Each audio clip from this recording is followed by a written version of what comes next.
already for 2026. Before I open the hearing for the Barnstable Conservation Commission, I would like to ask Angela to do a roll call for the quorum purpose. Thank you, Tom. Abadili. Present. DeMello. Present. Hearn. Present. Lee. Present. Sampu. Present. Tagney present. Administrator Ed Hoops. Present. Staff member Kim Kavanaugh. Present. And Agent Brady Hill. Present. We have a quorum, Mr. Chair. Thank you.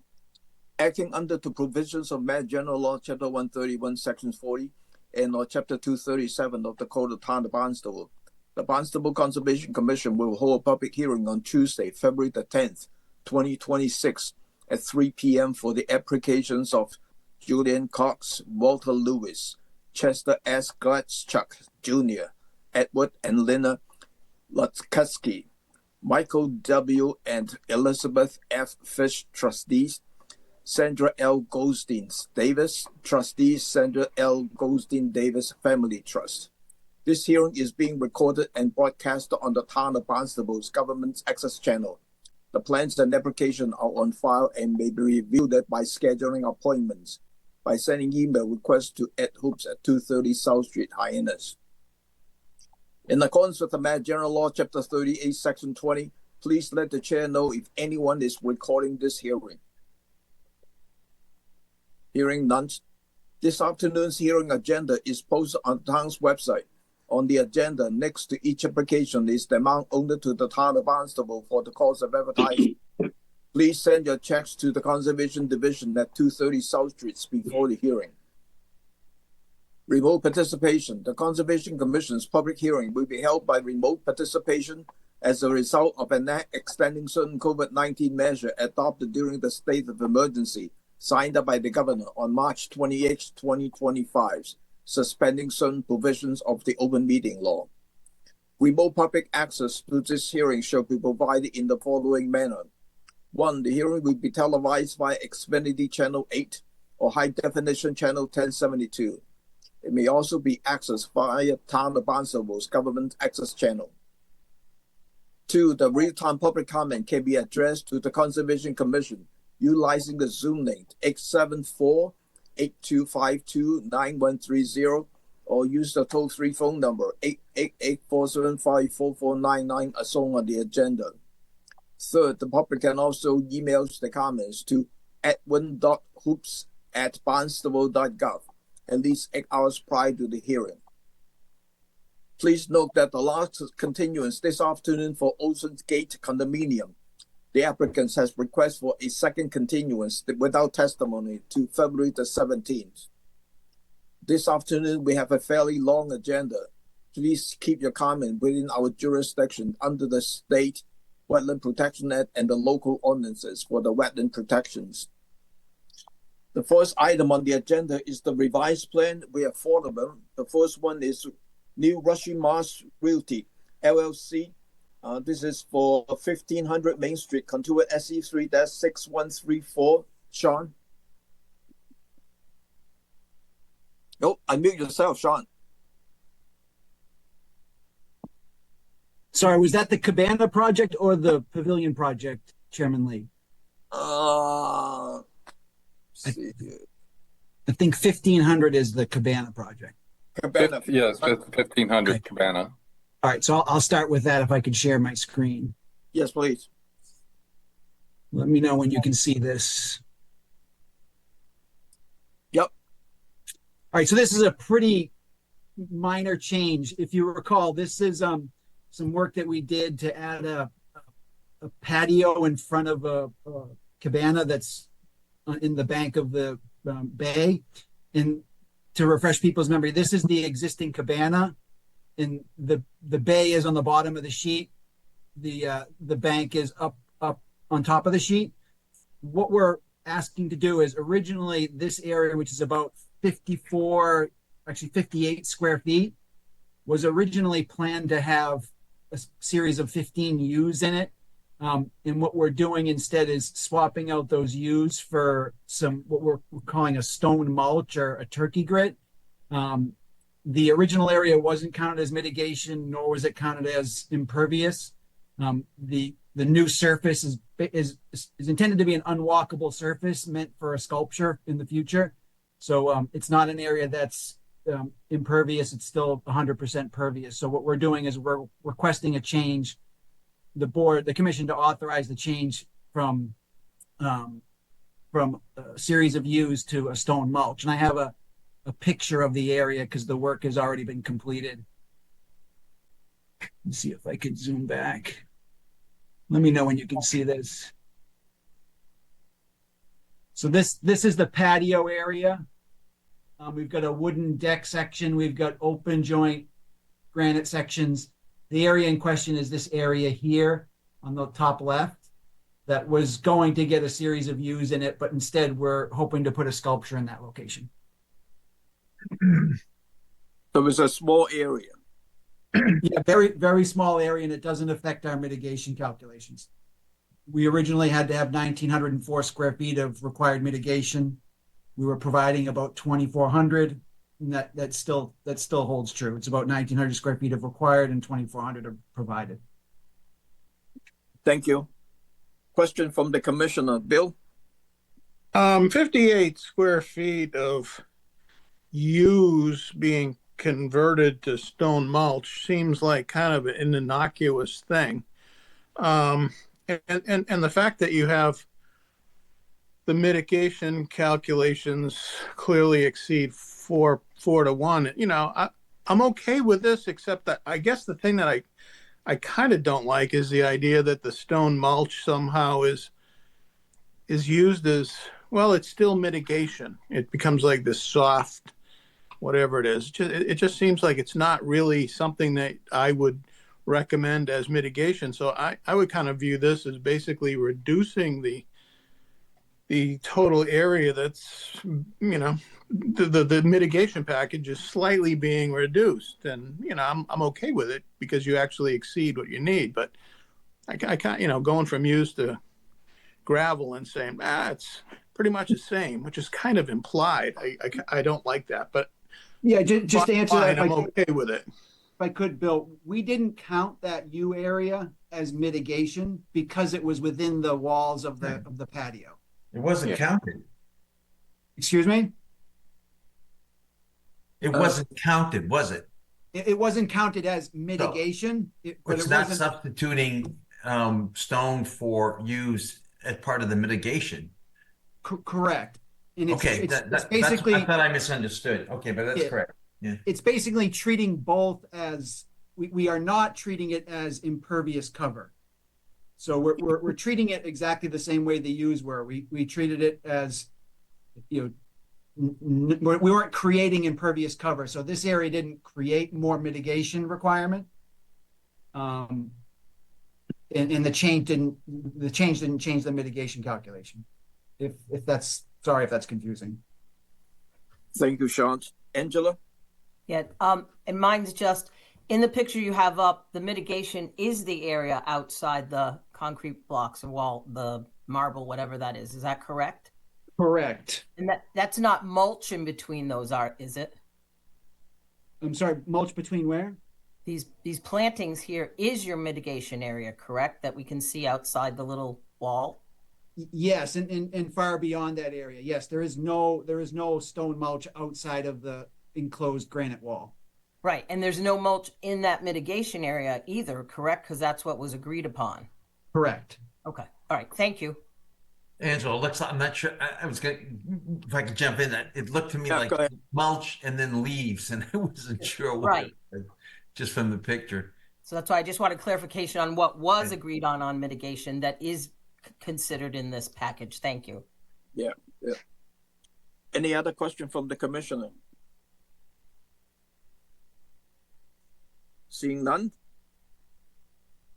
can I have a motion to approve this revised plans as requested? So moved. Second. Roll call. Abadili, Aye. DeMello, Rob? Sorry. Aye. it's okay. Hearn, Aye. Lee, Aye. Sampu, Aye. and Tangny, aye. That's unanimous, Mr. Chair. Thank you. The next one is shown again too. It's a new Rushie Mars Realty LLC, 1541 Main Street, contoured as SE3-5767. Sean? Yep. This is for the project across the street, the Pavilion project. Just do a quick little bit of history first, but just for clarification, what we're asking here is for three changes. One is to swap out the stone mulch that we just showed you for what was previously proposed as sedge grass, and then also to swap out some of that stone mulch for what was previously approved as granite pavers, and then to add and adjust the landscaping. This is the first project that was approved back in March of 2020. And at the time, it was proposed as a long serpentine stone wall and an open air pavilion. In and around that open air pavilion was a large bed of sand, basically like those raking gardens you see in Japanese culture. Originally, the sand extended all the way down to the edge of the wetland, but in the course of review, the board and its agents recommended that we remove the sand that was proposed here and instead put a bunch of berry bushes there. So what was approved was exactly that, sand with the berry bushes. Then in the following year, we had a sort of a major change where we came into possession of a stone wall that was demolished from the Boston seaboard, and we built a new stone wall around the sculpture. The pavilion stayed the same, but there was a new stone wall added. And at that time, the sand was reduced to these small little sections, and then the pink area was instead selected for sedge grass. And that sedge grass extended all the way down to the edge of the wetland. Because it was a grass, we weren't worried about the erosion. The reason for this change was the sand we were always uncomfortable with the sand from a maintenance standpoint and from a windblown erosion standpoint. So really the sedge grass was a switch because more maintainable, and it still emoted that same design intent, which is a sea of open area.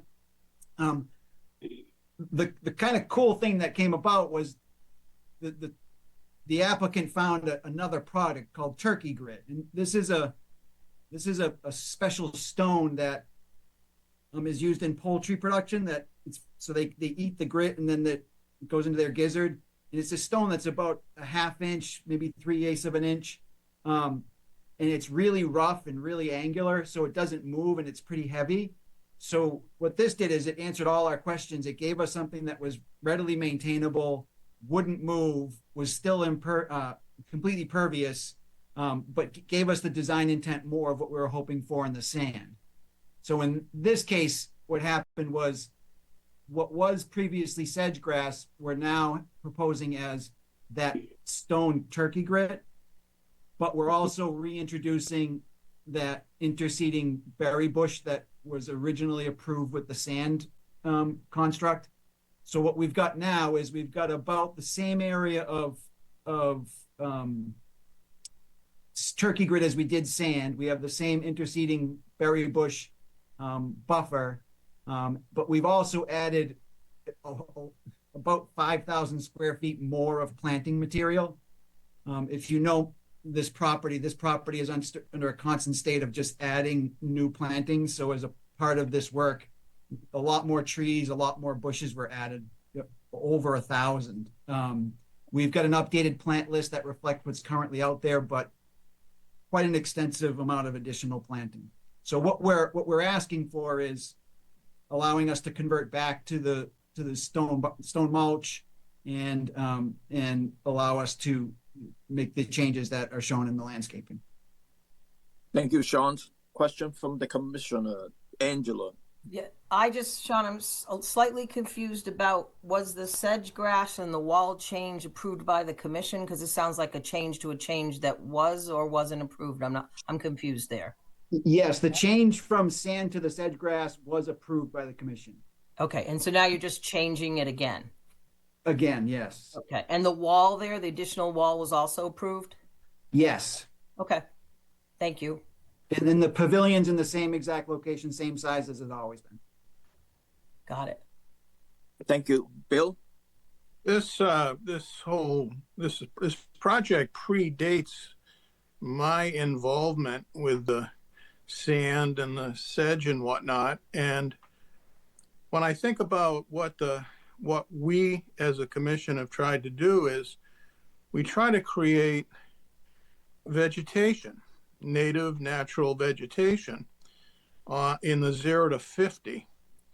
And to the extent that we can have some in the 50 to 100, that's good because it creates filtration and nutrient uptake and all of that. And the idea of it being sand is something which I think really runs contrary to our interest in having vegetated buffers. And you had a sedge grass in iteration number 2, and now you're going to a turkey grit, which is a de facto gravel. And this commissioner does not like that. I think you should stay with the sedge. And my trivial, if you will, research into Pennsylvania sedge grass, it's a fairly, thick, high-ish grass. And you might say, well, I don't want to have to walk through all of that, but you have walking paths. You've got these stone steps that are laced all over the place. And I'm thinking, I would want to retain that sedge grass and not go with the turkey grit. Thank you. If I could speak to that real quick. Yeah, sure. Sure, Sean. Part of the reason was there's a lot of planting, as you described, Bill. I mean, it almost became too much. First, we had an issue obtaining all the sedge grass. Then all of this area has existing tree cover over it. So everything that you see is below existing tree cover. All the trees are maintained within the area. The sedge grass was what we thought would work best, and then it just if you could see the whole area, you'd be almost overwhelmed by the density of planting. Currently, we have about a 16-to-1 mitigation ratio for the planting versus hardscape. So we've got it's really a lot of planting. And it's almost like this is, when you take a look at it, it's a bit of a relief to how much density is out there. Thank you, Sean. Any other question from the commissioner? I will. Rob? Yeah. Go ahead. A couple things. The turkey grit. What's the purpose of it? I mean, you had sand and you had grass. Now you have gravel. Is this something that's going to be walked on, or is it just for? Nope. It's so the idea is this is a sort of, let me see if I can find some pictures to show you. The idea is if you're familiar with those raking gardens that, Oh yeah, Jeff, so that's the idea. Originally it was intended to be that we have a meditation pavilion, and you look over this, basically it's supposed to be the equivalent of water. And we did that in the original analysis, but then the sand was always something that we were uncomfortable with because of how mobile it was. And then that discomfort led us to the sedge grass. At the time, we didn't know this turkey grit existed, but then during the course of investigation, they found this. It's not a landscape product. It's not an aggregate. It's a agricultural product, and it really lends itself perfectly to the design intent. And the idea is this is not to be walked on. It's just really just a flat expanse of an offsetting color from all the lush landscape around it. Let me see if I can find a. okay. Photo? Yeah, I have a series of photos in the certificate of compliance we submitted. But let me see if So maybe is it a stone or is it something else? It is a stone, but it's been tumbled and roughened, Okay. so that it helps with digestion of the bird's digestion. Yeah, So I've the heard idea, of it. I've just never seen it. yeah, the So idea is they swallow this and it goes in their gizzard and it's really rough and really rocky. yeah, But the good news for us is it's generally the same color. So from the sort of the aesthetic of the design aesthetic, it matches up really well. But it's heavy and it's angular and it's rough, so it doesn't move when and if you need to walk on it. But the idea is it's not a walkable surface because it's a little bit rounded, so it really doesn't compact and doesn't it's not good for walking on. That's why we've got the stone steppers. a concern that I would have from the design perspective of this is: are you going to attract turkeys to it? Are they going to make a mess? I admittedly hadn't thought of it. That would, being in the design world, that's what I would look at. Am I going to make a bigger issue now? So that's one thing that I would look at. Yeah, I mean, is, to that point, yeah, maybe the birds in the area do actually use it to populate their gizzard. We hadn't thought of that. yeah, that would bother me as a homeowner, especially of that level. That's just one thing. Now, you said it's overplanted. Is anything really ever overplanted? And who designed it? Should you have thought that out a little bit more and given a little more space for these plants to grow? What I see in the industry is everybody clusters everything so much that they kill one another off. So you say you're doing good, but you're actually causing harm. I think what I would do if I was designing this project or re-landscaping it, whatever you want to call it, I would use what I have, open these up a little bit more. Let them live, let them grow. We all know what happens. Let me see if I can share with you some photos so you get a sense of what the area looks like. I just don't like overcrowding the planting material. I see it all the time and it's so frustrating. Agreed. Yeah. That was. Can you guys see this? Yep. Yeah, I can see words. So this Okay, is a few of the photos. photos from the facility. This if you're looking in, there's Is that the pavilion? I'm sorry. Is that the pavilion? This is the pavilion in the back. The pond is over here on the right. This red is part of the berry planting in front of that's between this turkey grit. This is the pavilion here.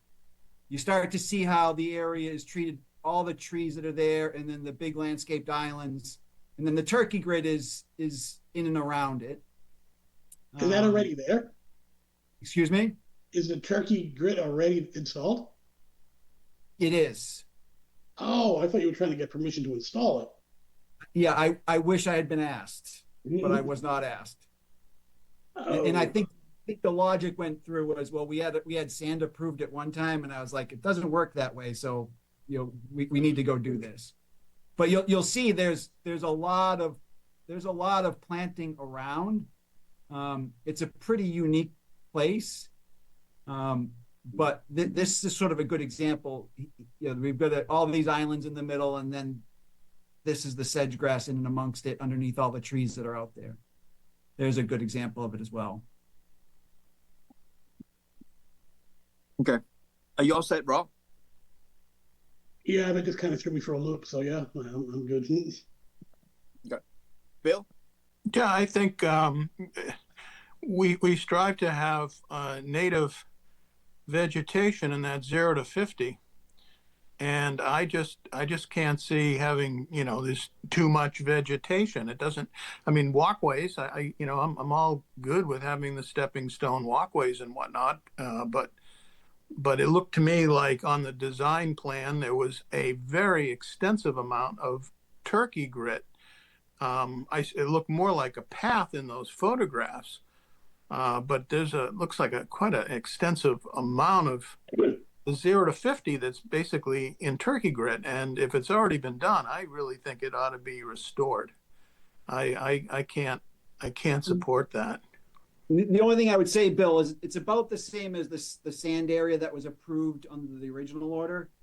I wouldn't. in fairness to the applicant. I wouldn't have supported the sand in the first place. It was before my time, and it looks like the commission then goes, well, let's go with some vegetation, and I would have supported that. Now it's being rolled back to the grit. So anyway, I don't support it. So they I- took the sedge out, put the turkey grit in? I'm sorry, Mr. What did you DeMello? say? They took the sedge out to put the turkey grit in? No, during construction, we had a hard time finding the sedge grass, and at the Okay. same time, they were investigating other options. Okay. So So the they- sedge never they- got installed. Just change the material before they install it. Okay. So, Angela? the second, excuse me for interrupting, the second change was the one they didn't get permission for, and now he's here before us. Quick question, Sean, can you go back to that first photograph? It looks like there's a little bit of a bank there on the water resource side of grass, that first photo you just did after the letterhead and everything. If rather than take it out, is there chance of some, I really like what Rob was saying, is there a chance to get more mitigation on that grassy little knoll that's right next to the resource? That'd just be my next question. Yeah, let me try and get you the right figure. Angela, what were you? Were The you wanting to look first at the photo pictures or in the plan? ones you were showing had a grass bank. It showed the pavilion in the distance. It was the first photo you showed after we went past the letterhead, and then the In one the you were letterhead, you have a descriptions and then your photo. Are we thinking these photos here? you just showed them. Yeah. Yes, right there. The one right there on top. Is that grass on that knoll here? That is, and that's sort of on the side of the pond. Correct. So I'm saying rather than take it out, would another option be that we remove this lawn here and let it have some native vegetation there to make up we could that? we could certainly do that. This area was all planted as part of the mitigation plan. So all of the area you see to the left was all part of the proposed mitigation. Right. I understand that. I guess I'm trying to figure out that if you went from the sedge to gravel now, and where I hear at least two commissioners, and I'm agreeing with them, saying that maybe this wouldn't have been approved had you come and asked, maybe we need a little more mitigation so we don't have to pull it out. Is that a possibility is what I'm asking? Oh, absolutely. And we've added about 5,000 square feet of mitigation beyond what was approved in the last mod. So we've added over I think over 1,000 bushes and plants in that same area, but we're willing to consider anything that the board feels is appropriate. We realize that this was done without their approval. We're happy to consider options. Thank you. What do the other commissioners think? Thank you. Just to follow up Angela's questions in terms of on the photographs, on the first photographs that Sean you have, Yeah. is that grass or is that turkey, whatever you call it already? Turkey grit. In which photo, Chairman Lee? The first one. This is grass. This is grass right now. Yes. Okay. The turkey grit is around the pavilion. Okay. So in and around the pavilion. And the grass is around the pond area, the resource, correct? Right. Correct. And then there's a large swath of about 75 berry bushes that were planted between the pond and the turkey grit. And that was one of the discussion items during the original approval when we had originally proposed sand all the way down to the pond. The commission and its agents requested some interseeding berry bushes as a buffer zone to the activities that were proposed sort of further upland. Okay. Pete? And then, Okay. Yeah. Can I go to So, Pete?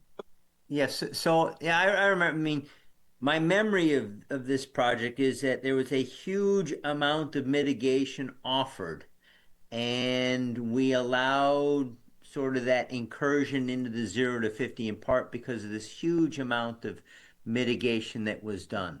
If the applicant, to make everybody happy, follows Angela's recommendation and perhaps puts some berry bushes, again, great for habitat, get a little bit of tiny bit of three-dimensional variation in that open grassy area on that edge of the pond.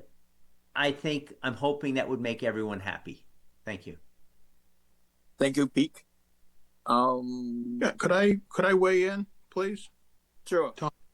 Yeah, Angela, I mean, I would need to see a map, a plan on what this alternative is, because when you say, yeah, why don't we take this lawn and put vegetation on that as mitigation?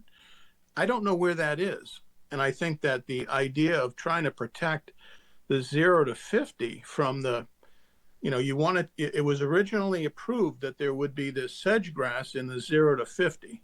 And now you've got a very extensive interest in just getting, and well, it was done. You have turkey grit in both the 0 to 50 and the 50 to 100. I'd want to see what exactly we're talking about before I'd say, yeah, that's fine. Pete, you just said, well, if you could just do something around the berry bushes, blah, blah, blah. Again, I'm not sure what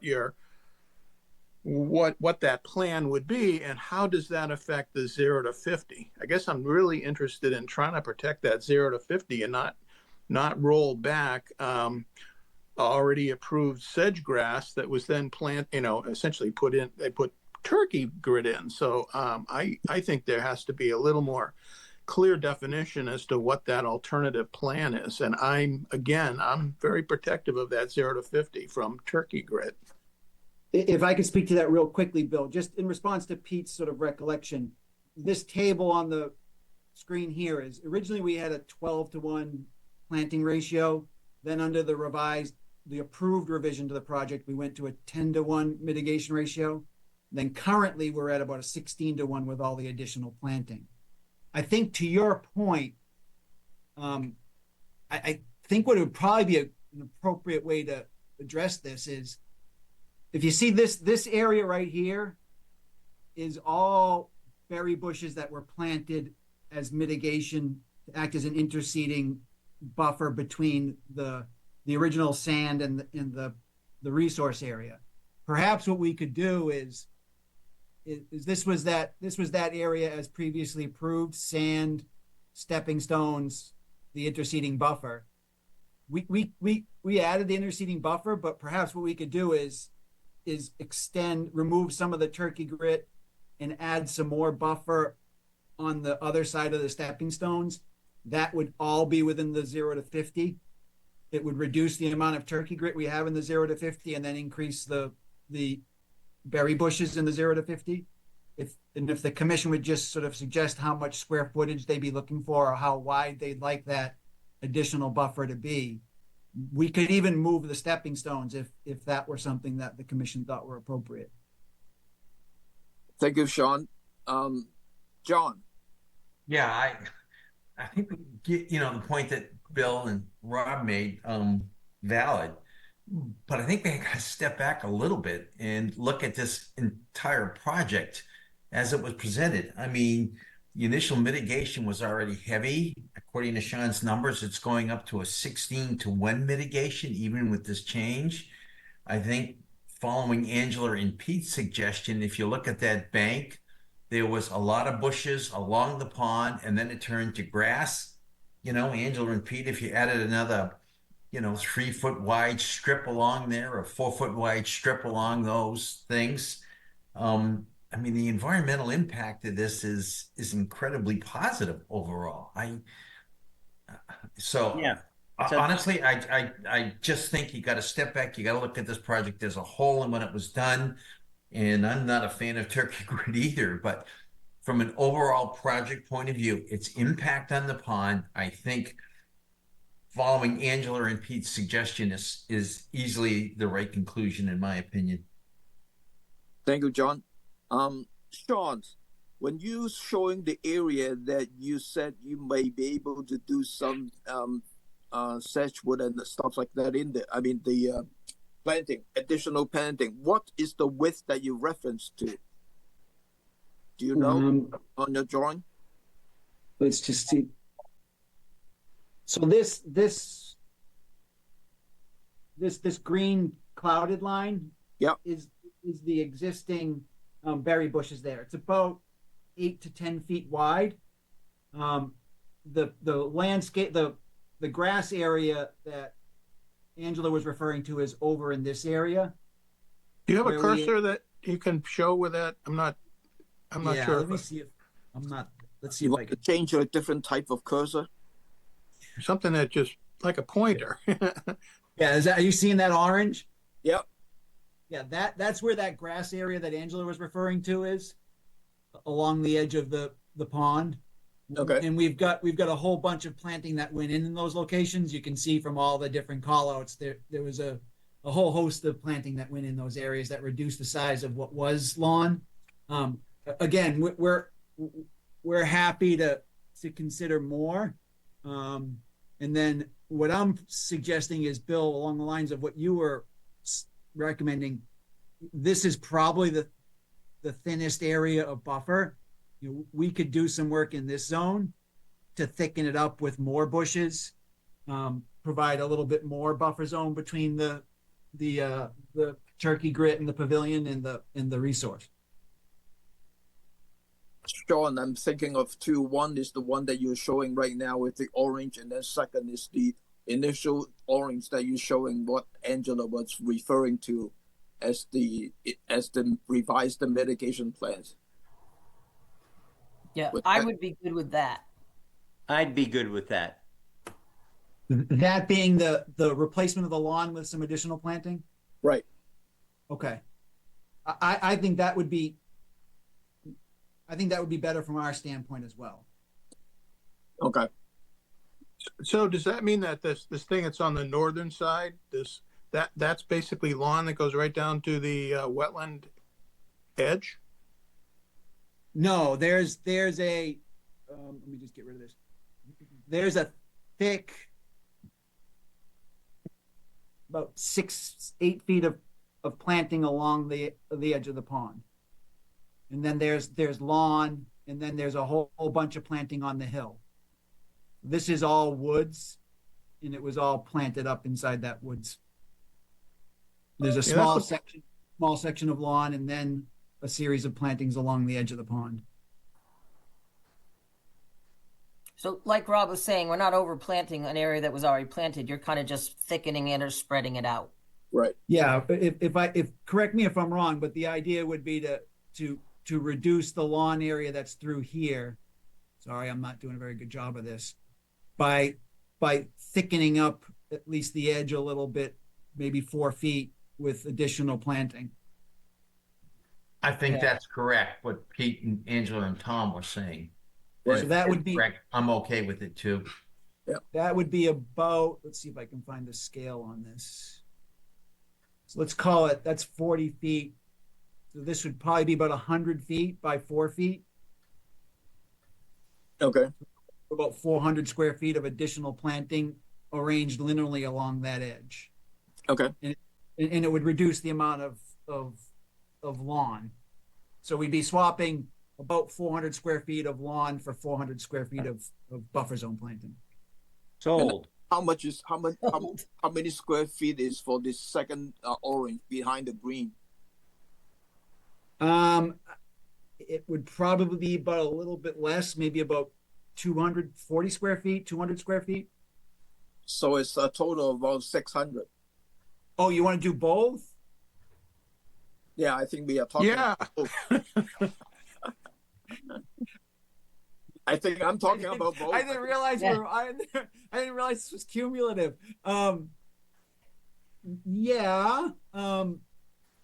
Would you want us to relocate the stepping stones, or would it be okay if we just planted on the other side of the stepping stones? You can plant on Other side of the stepping stones are fine. Okay. Yeah. So if we do it's like 600 square feet combined, Yeah. Yes. it's going to be less in this area, less in this area than in this area, but the total would be 600 square feet. Yeah, most certainly. Just Yeah. Okay. All right. I think that's fair. Okay. I'm good with that. Could I have a motions to approve the revised plan with the addition of 600 square feet of additional mitigation plan And then it's also subject to the receipt of a revised plan showing the change of the mitigation planting area. So moved. Second. Roll call. Abadili, Aye. DeMello, Aye. Hearn, Aye. Lee, Aye. Sampu, Aye. Tangney, aye. That's unanimous. Thank you. Good luck. Thank you, everybody. Thank you. The next revised plan is 294 Superior Road Realty Trust. This is SE 36188. John? Good afternoon, John O'Day from Sullivan Engineering Consulting. I believe the applicant is also in the meeting room. I will pull up the plan for you.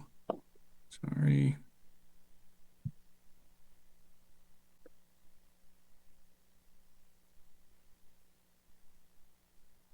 This was a project on Sepuit Road. We have about a 3-acre parcel. There is an isolated wetland off to the kind of northeast of the property. We have an existing undisturbed 50-foot buffer, which is to remain. Our revision that we're requesting is to construct a small duck coop, 10 by 10, adjacent to the driveway outside the 50-foot buffer. They are producing crops up by the street corner on this property and at other properties in the area, and they are using ducks and other animals to help supplement and enhance the soil. So the ducks will kind of sleep here, and then in the day they're brought out into the fields and they set up the temporary fencing around them and they move around, and then they'll come back here to sleep, and the area itself will be regularly cleaned up, and that will be brought out to the fields as well, and organic, and helping with the soil. So I'd be happy to answer any questions. Thank you. Pete? Yeah, sounds like a good idea. Ducks are also very good at grabbing slugs and other things out of your garden and keeping a good biological control of some pests. Good idea. Thank you, Pete. Thank you. Bill? Is this a seasonal duck house? I seem to remember you, John O'Day. No, it had wasn't a me. chicken coop. Was that you? It was not me, but when this came up, I reached out to Ed and I'm like, hey, I got a duck one, but it's not seasonal. It's not transient like the one over on Bridge Okay. Street. How's that gonna go? This is a permanent deal. They'll be there year round. Yes, full-time housing. Okay. Thank you. I saw Angela's hand was up. Yeah, that was a mistake when I was laughing. I'm sorry. Yeah, That's okay. Any continue. other questions? I have another question, John. Is there an alternative location that wouldn't be, within as close to the wetland? They're using a lot of the property and other properties for this sort of farming. We do not have a conservation farm exemption or anything like that, but they are using a lot of the property. This is sort of just a dead corner. We are not, that project that you were referencing was over on Bridge Street. I think we're on West Bay, and I know there was a lot of comments in that one about concerns about our bays. This is an inland wetland, so we hope that would be less of a concern on that. Thank you. First for me, Is there but I'm good with it. any other question from the commissioner? None? Could I have a motion to approve this revised plan as submitted? So moved. Second. Roll call. Abadili, Aye. DeMello, Aye. Hearn, Aye. Lee, Aye. Sampu, Aye. and Tangney, aye. That's unanimous. Thank you. Go duck coop. Thank you.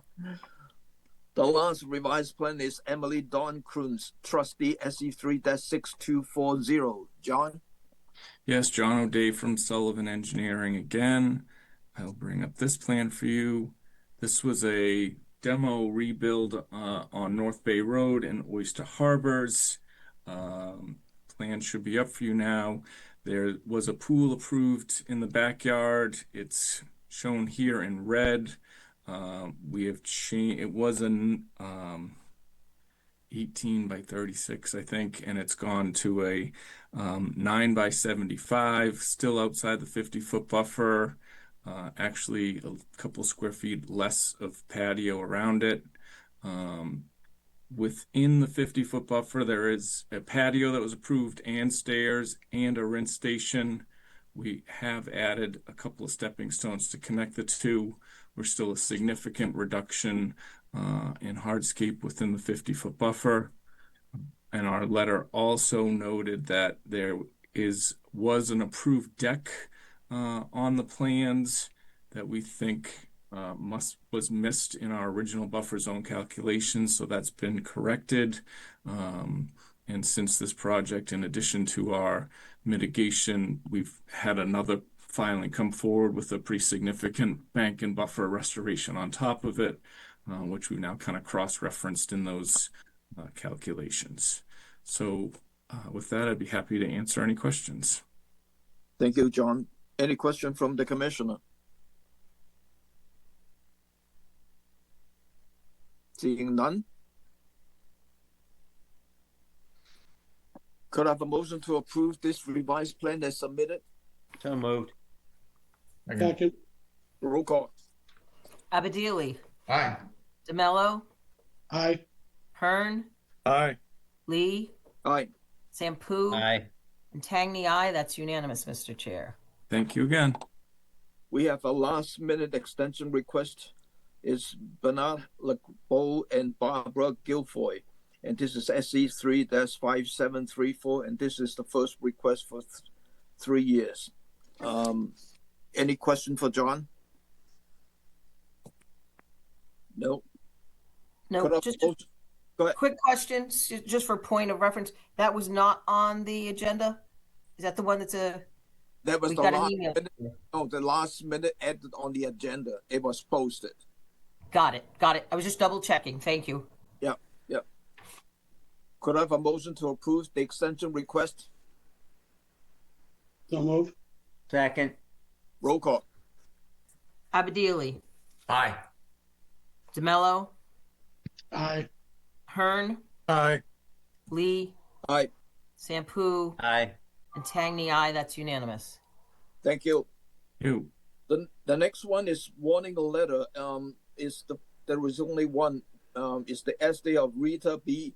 and Donald S. Hawkins and Cape Cod 536 Daisy Bluff Road, Hyannis map 326 parcel 081, alteration of a wetland resource area flood zone and alteration of a buffer to wetland resource area, Duman Coastal Beach, by cutting 2 shrubs. Brady? Thank you, Mr. Chair. This one's pretty straightforward. 2 shrubs cut at the top of revetment in Hyannis, and I'm asking them to put 2 shrubs back. Any question for Brady? Could I have a motion to approve the warning letter? Oh, this is just to breathe into the record. Correct. Yeah, we don't need a motion on that, Tom. You're No. right. Yeah. So the next one is the enforcement order. We have 3 of them. The first one is the Honda LLC 379 Lakeside Drive West, Centerville, map 232, parcel 048, alteration of a 50-foot buffer to a wetland resource area, bordering vegetated wetland of Lake McCocket by adding unpermitted hardscape, including a gravel drive and stone wall. Brady? Thank you, Mr. Chair. So we're looking at a property on Lake Wequaquet right now. It's on a little peninsula. So Wequaquet's on both sides of the property, and it's in buffer on both sides. I want you to pay attention to the roadside here, which is technically within the buffer of the part of the lake on the north side of the road. Where you could see this truck is this kind of little drive thing, like a parking area, and it's got a very slight homemade rock wall around it. As you can see on the approved plan, there's supposed to be nothing here on the edge of the pavement. It's just vegetation, but here's this Google map photo, and that shows you it's kind of like just a bit of gravel, a gravel pull off, and then the homeowner told me these stones were pulled from the property. They just kind of set them up as a wall. I got this one from compliance. Katie and I agreed to bring this one through enforcement to get it handled before any compliance action was taken. So I initially just asked for it to be mitigated for, but the homeowner was interested in instead just removing it and not having to deal with that. So I issued an amendment, though I forgot to put a date certain on the amendment, so I still need to add that if approved. Though the homeowner and I had already agreed on a date, so it should not be a problem. The rest of the conditions here are if mitigation is done, which I've left on the enforcement order just in case, but it's your standard planting conditions. But we were just going to ask for it mitigated 4-1 and maintained. I believe Tim Ball is online, the homeowner. I am. Okay, terrific. So we'll both take questions. Any question for Brady? Who's the homeowner? Tim?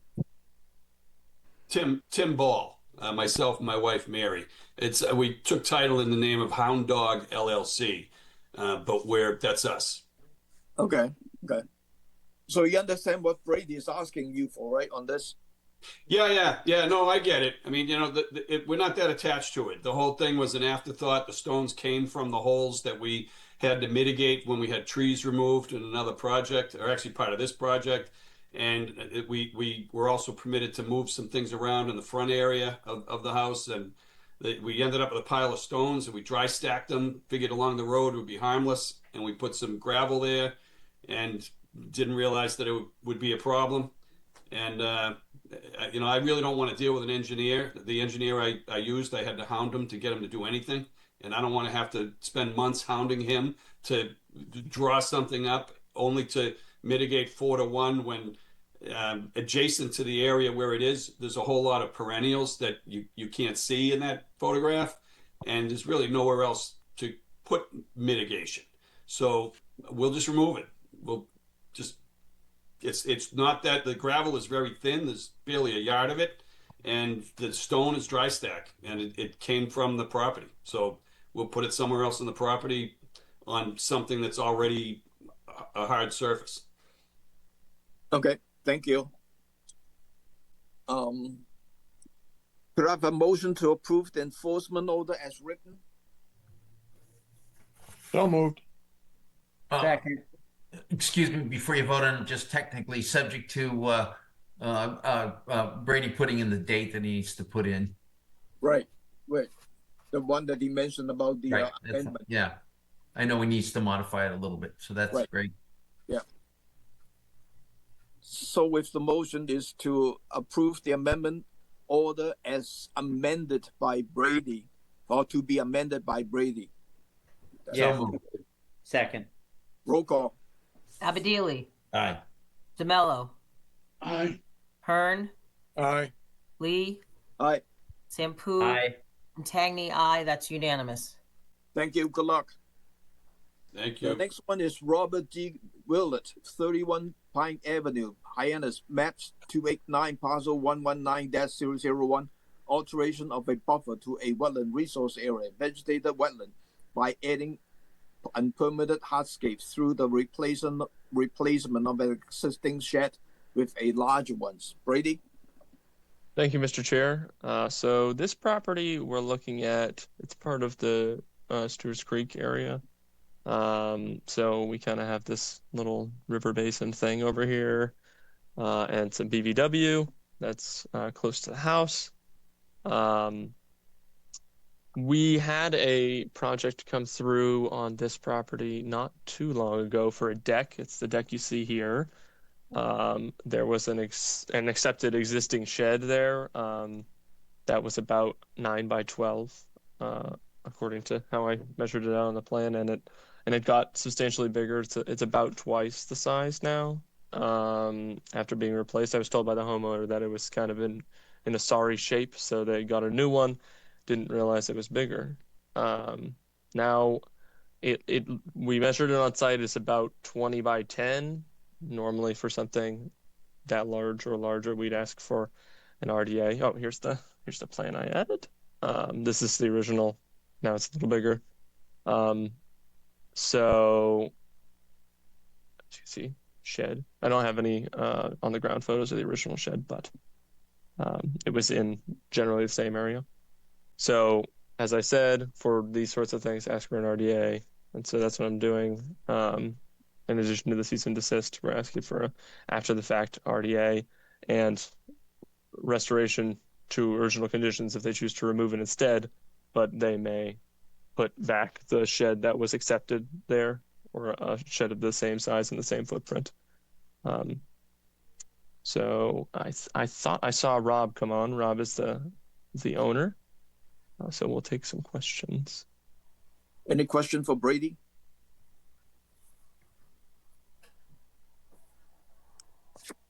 Is Rob here too? Yes. Yeah.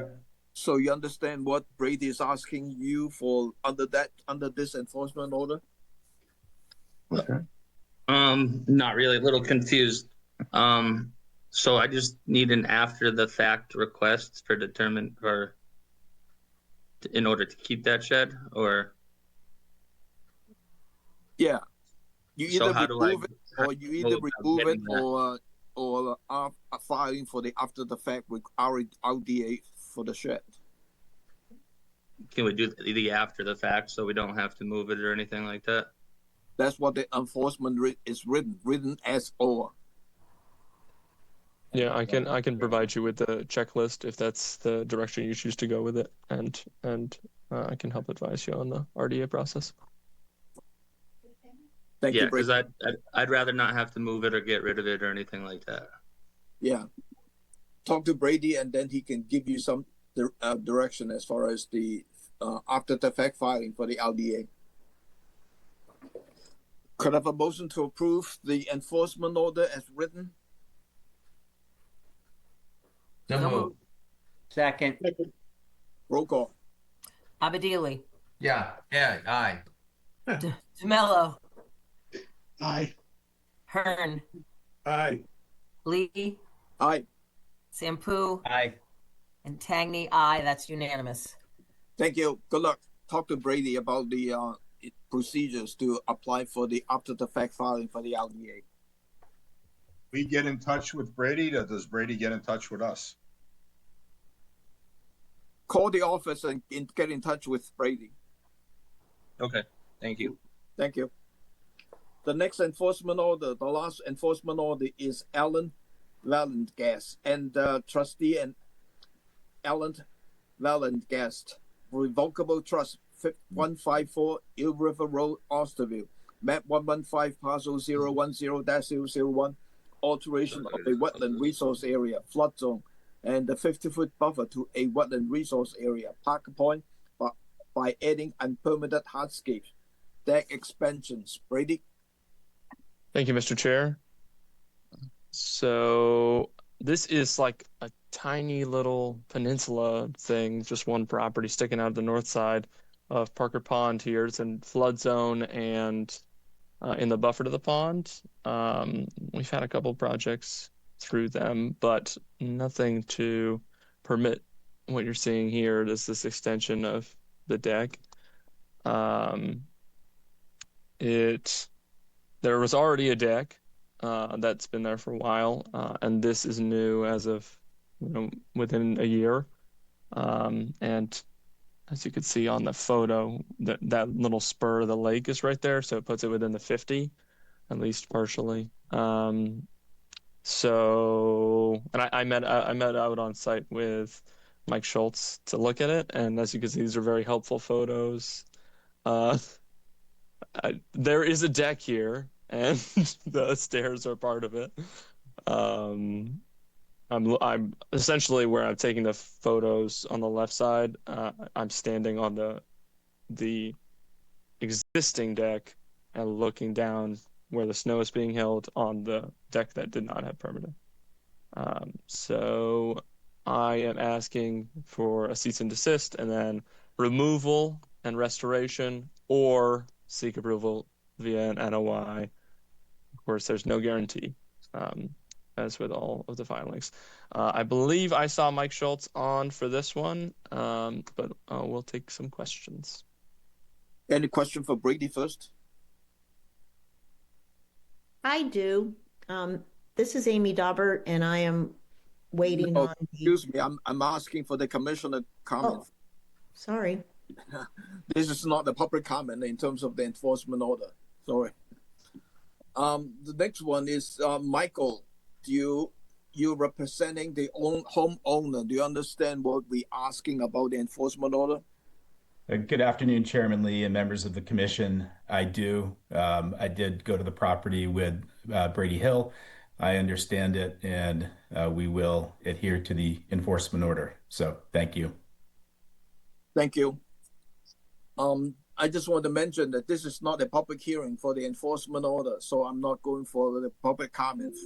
I know Amy wants to speak, but typically we don't open this up for public comment on this one. So could I have a motion to approve the enforcement order as written? So move. Second. Roll call. Abadili, Aye. DeMello, Aye. Hearn, Aye. Lee, Aye. Sampu, Aye. and Tangney, aye. That's unanimous. Thank you. The next item on the agenda is the enforcement order response plan, and I'm going to read those two items together, and Brady can do the presentation and then go for the discussions.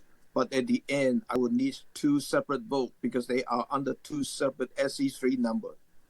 The first one is Michael A. and Mary Catherine Cariodas, trustee and Cariodas Family Trust, 65 Private Cove, Osterville, map 051, parcel 007-001, alteration of a wetland resource area, vegetated wetland and flood zone by cutting vegetation and adding fill and alterations of a buffer to a wetland resource area, vegetated wetland by adding unpermitted hardscape, driveway, and adding lawns and cutting vegetations, and failure to comply with the ongoing condition of a certificate of compliance, SE3-4365. The second one is Michael A. and Mary Catherine Cariodas, trustee and Cariodas Family Trust, 67 Private Cove, Osterville, map 051, parcel 007-002, alteration of a wetland resource area, vegetated wetland and flood zone by cutting vegetations, adding fill, and adding an unpermitted garden and alteration of a buffer to a wetland resource area, vegetated wetland, and by adding unpermitted hardscapes, driveway, adding lawns and cutting vegetation, and failure to comply with the ongoing conditions of a certificate of compliance, SE3-4366. Brady? Thank you, Mr. Chair. I don't have any material for this one, but I'll give a brief background. Commissioners, you might remember this property. I believe it was in September that you reviewed my two enforcement orders that were issued in July on these properties.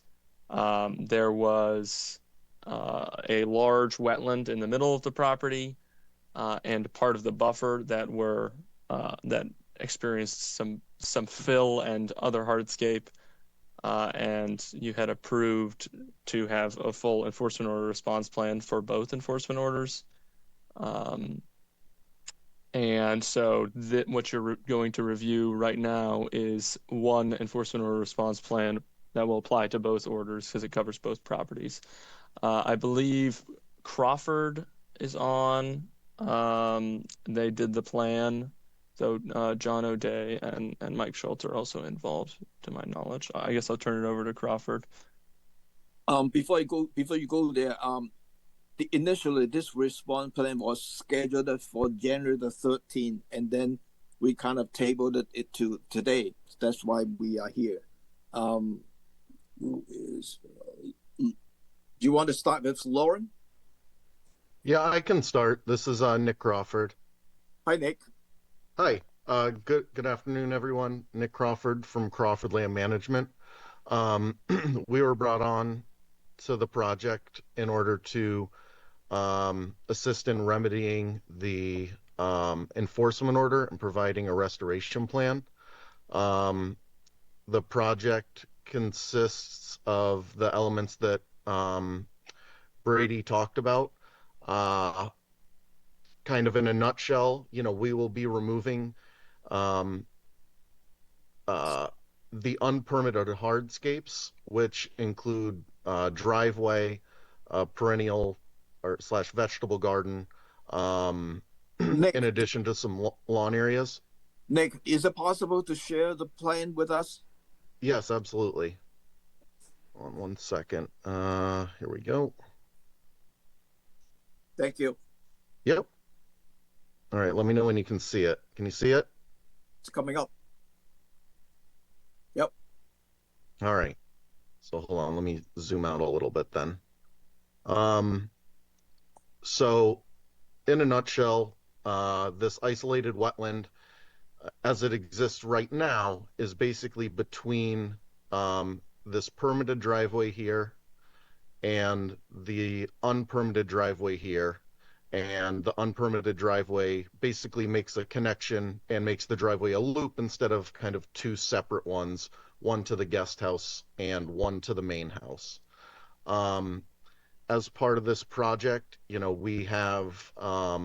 we're proposing to restore this area back to healthy wetland functions and characteristics of a natural wetland that it used to be. We'll redefine this wetland resource area delineation that was done previously, and that will be once the project's completed and the restoration's done, the wetland line will be returned to here.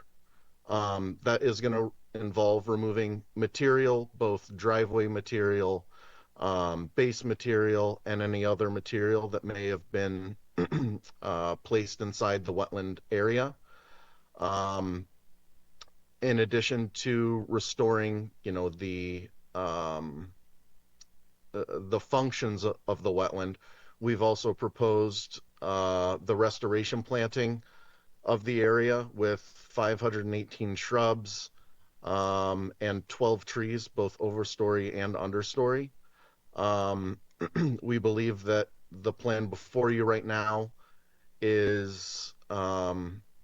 would put the area back into a pre-existing condition that would serve the same functions as the wetland used to, and bring the project back into compliance. With that, I'll open it up for any questions. I mean, basically, we're just looking to make this what it used to be and fully restore the area. Thank you, Nick. Should I unshare? No, leave the plan on the screen. Brady and Ed, do you have any comment on this response plan? So when I looked at this at first, I had two comments. The first was that I didn't see anything in the protocol or the plan about hydrology, and I wasn't sure if there was a need to restore hydrology to the area beyond removing fill, because when I was there, we were in significant drought.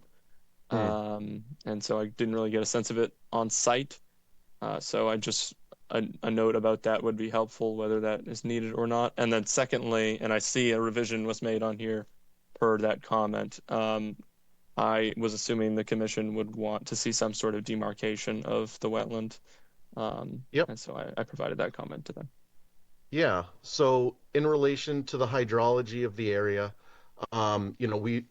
this area was an isolated wetland before, and after it was restored, it would also be an isolated wetland. I don't know that there's necessarily any direct connection, flow or hydrologic connections between the wetland to the right-hand side of the driveway versus the isolated wetland on the interior of the driveway. As far as like the drought conditions and speaking to that, I do know that when I first viewed the site, I want to say it was probably sometime in, if I remember correctly, sometime in November. We had significant rains, and there was still standing water in areas that are currently driveway and or lawn and or plantings. So I do think that it will, once the material from the wetland itself is removed, I think that we will be restoring this area back to wetland characteristics, meaning, standing water within, 12 inches of the surface, modeling in the soil. At least every time that I've been to the site and looked at it, it's always been very wet. Okay. Thank you. Ed, do you have any comment on this? Oh, and sorry, and one more thing, the demarcation we're totally not opposed to that, and that's something that we would include, demarcating the edge of, the existing or the pre-existing naturalized areas with boulders. Ed, do you have any additional comment on this? I'm not going to really add anything else other than just I think that, and I don't know if I haven't, it's been a little while since I looked at this, but if there was just a condition for monitoring for hydrology purposes, again, just to know where we are for a status on that throughout the next 2 or 3 years. So that would be my only comment. But on this projects, we also have under the original order of condition, we also have the annual report, right? Under the previous enforcement order? Yep, we do. Okay. Bill? I see a nice variety of species that are going to be planted, and just looking at it, off the cuff, it looks like, yeah, great plan, but I'm wondering, what is the plan for monitoring, and what are the standards for determining a successful restoration? In other words, you could just plant all that stuff, half of it would die and it looked kind of sick, but good to go. What are the standards for determining a success here? I think we do have written into the plan that the area will be maintained for a minimum of 3 seasons to ensure that the native plant community and the restoration work that takes place is successful. We do have annual reports that will be submitted to the commission each year, and I think that through both the maintenance and the annual monitoring that we'll be doing there throughout the course of the year, we'll be able to determine we would be able to determine if areas are successful and becoming naturalized, or if there's specific areas that are potentially, maybe the species is not doing so well in a particular area.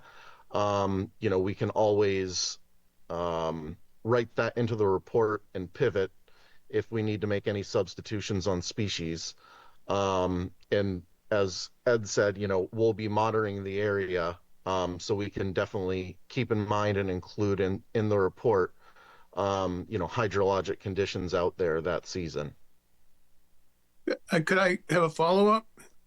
This is a question maybe for Ed or I don't know who, but when we were doing wetland restoration, that's a very unusual thing. Here we have a wetland that has been filled in and essentially destroyed in part. And when we were dealing with Rushy Marsh, we had this relatively long timeline as they were working to try to create a wetland. And here you're basically de facto creating a wetland. Would it be appropriate to have a longer monitoring period or project restoration? That doesn't necessarily mean it has to be a much more expensive kind of a program, but might it be a 5-year program? Just a question. I guess I'm asking Ed.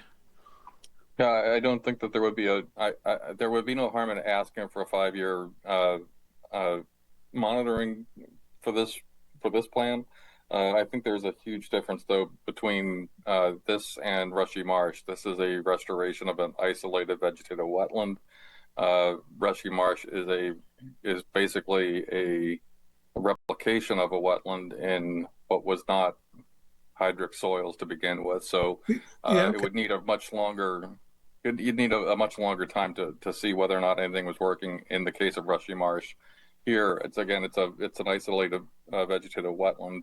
The hydrology is going to be completely different. It will be fed basically by rainwater and the regular hydrologic cycle. So you know, 3 years is probably sufficient to see whether or not it's taking. If you wanted to boost it by another year or two, it wouldn't hurt. But I don't know if you'd find anything different there. What if after 3 years it's not doing well? Where does that leave you, or leave us, if you will? I think you'd have to look at it. That you'd have to again. That's gonna a lot of it's gonna be based upon the reports and results of the hydrologic monitoring. So if at the end of 3 years you still have a caveat that says, you know, if vegetation is not thriving, that you would have to replace it, and that you could continue monitoring under those circumstances. So that continued monitoring is already built into the system at that point. So if it is found to be lacking in one way or another, there will be a way to extend it. Okay. Yeah, to correct and extend the monitoring.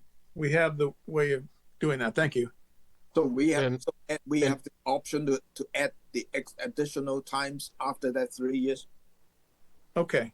And if I may, through the chair, when we are restoring, I'm just going to talk about like the grading of the area and pre-existing conditions. When we are restoring this area, there are still, as you saw on site, there are still pre-existing trees from before the wetland was disturbed that are still at the same grade they were before, throughout the entire wetland.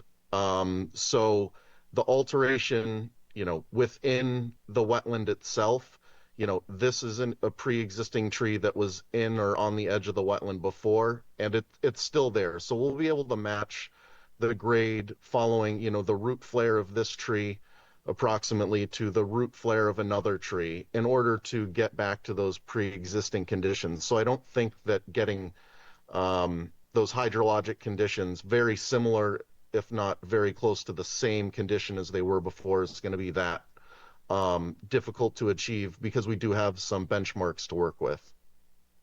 Okay, good. Yep. Ron?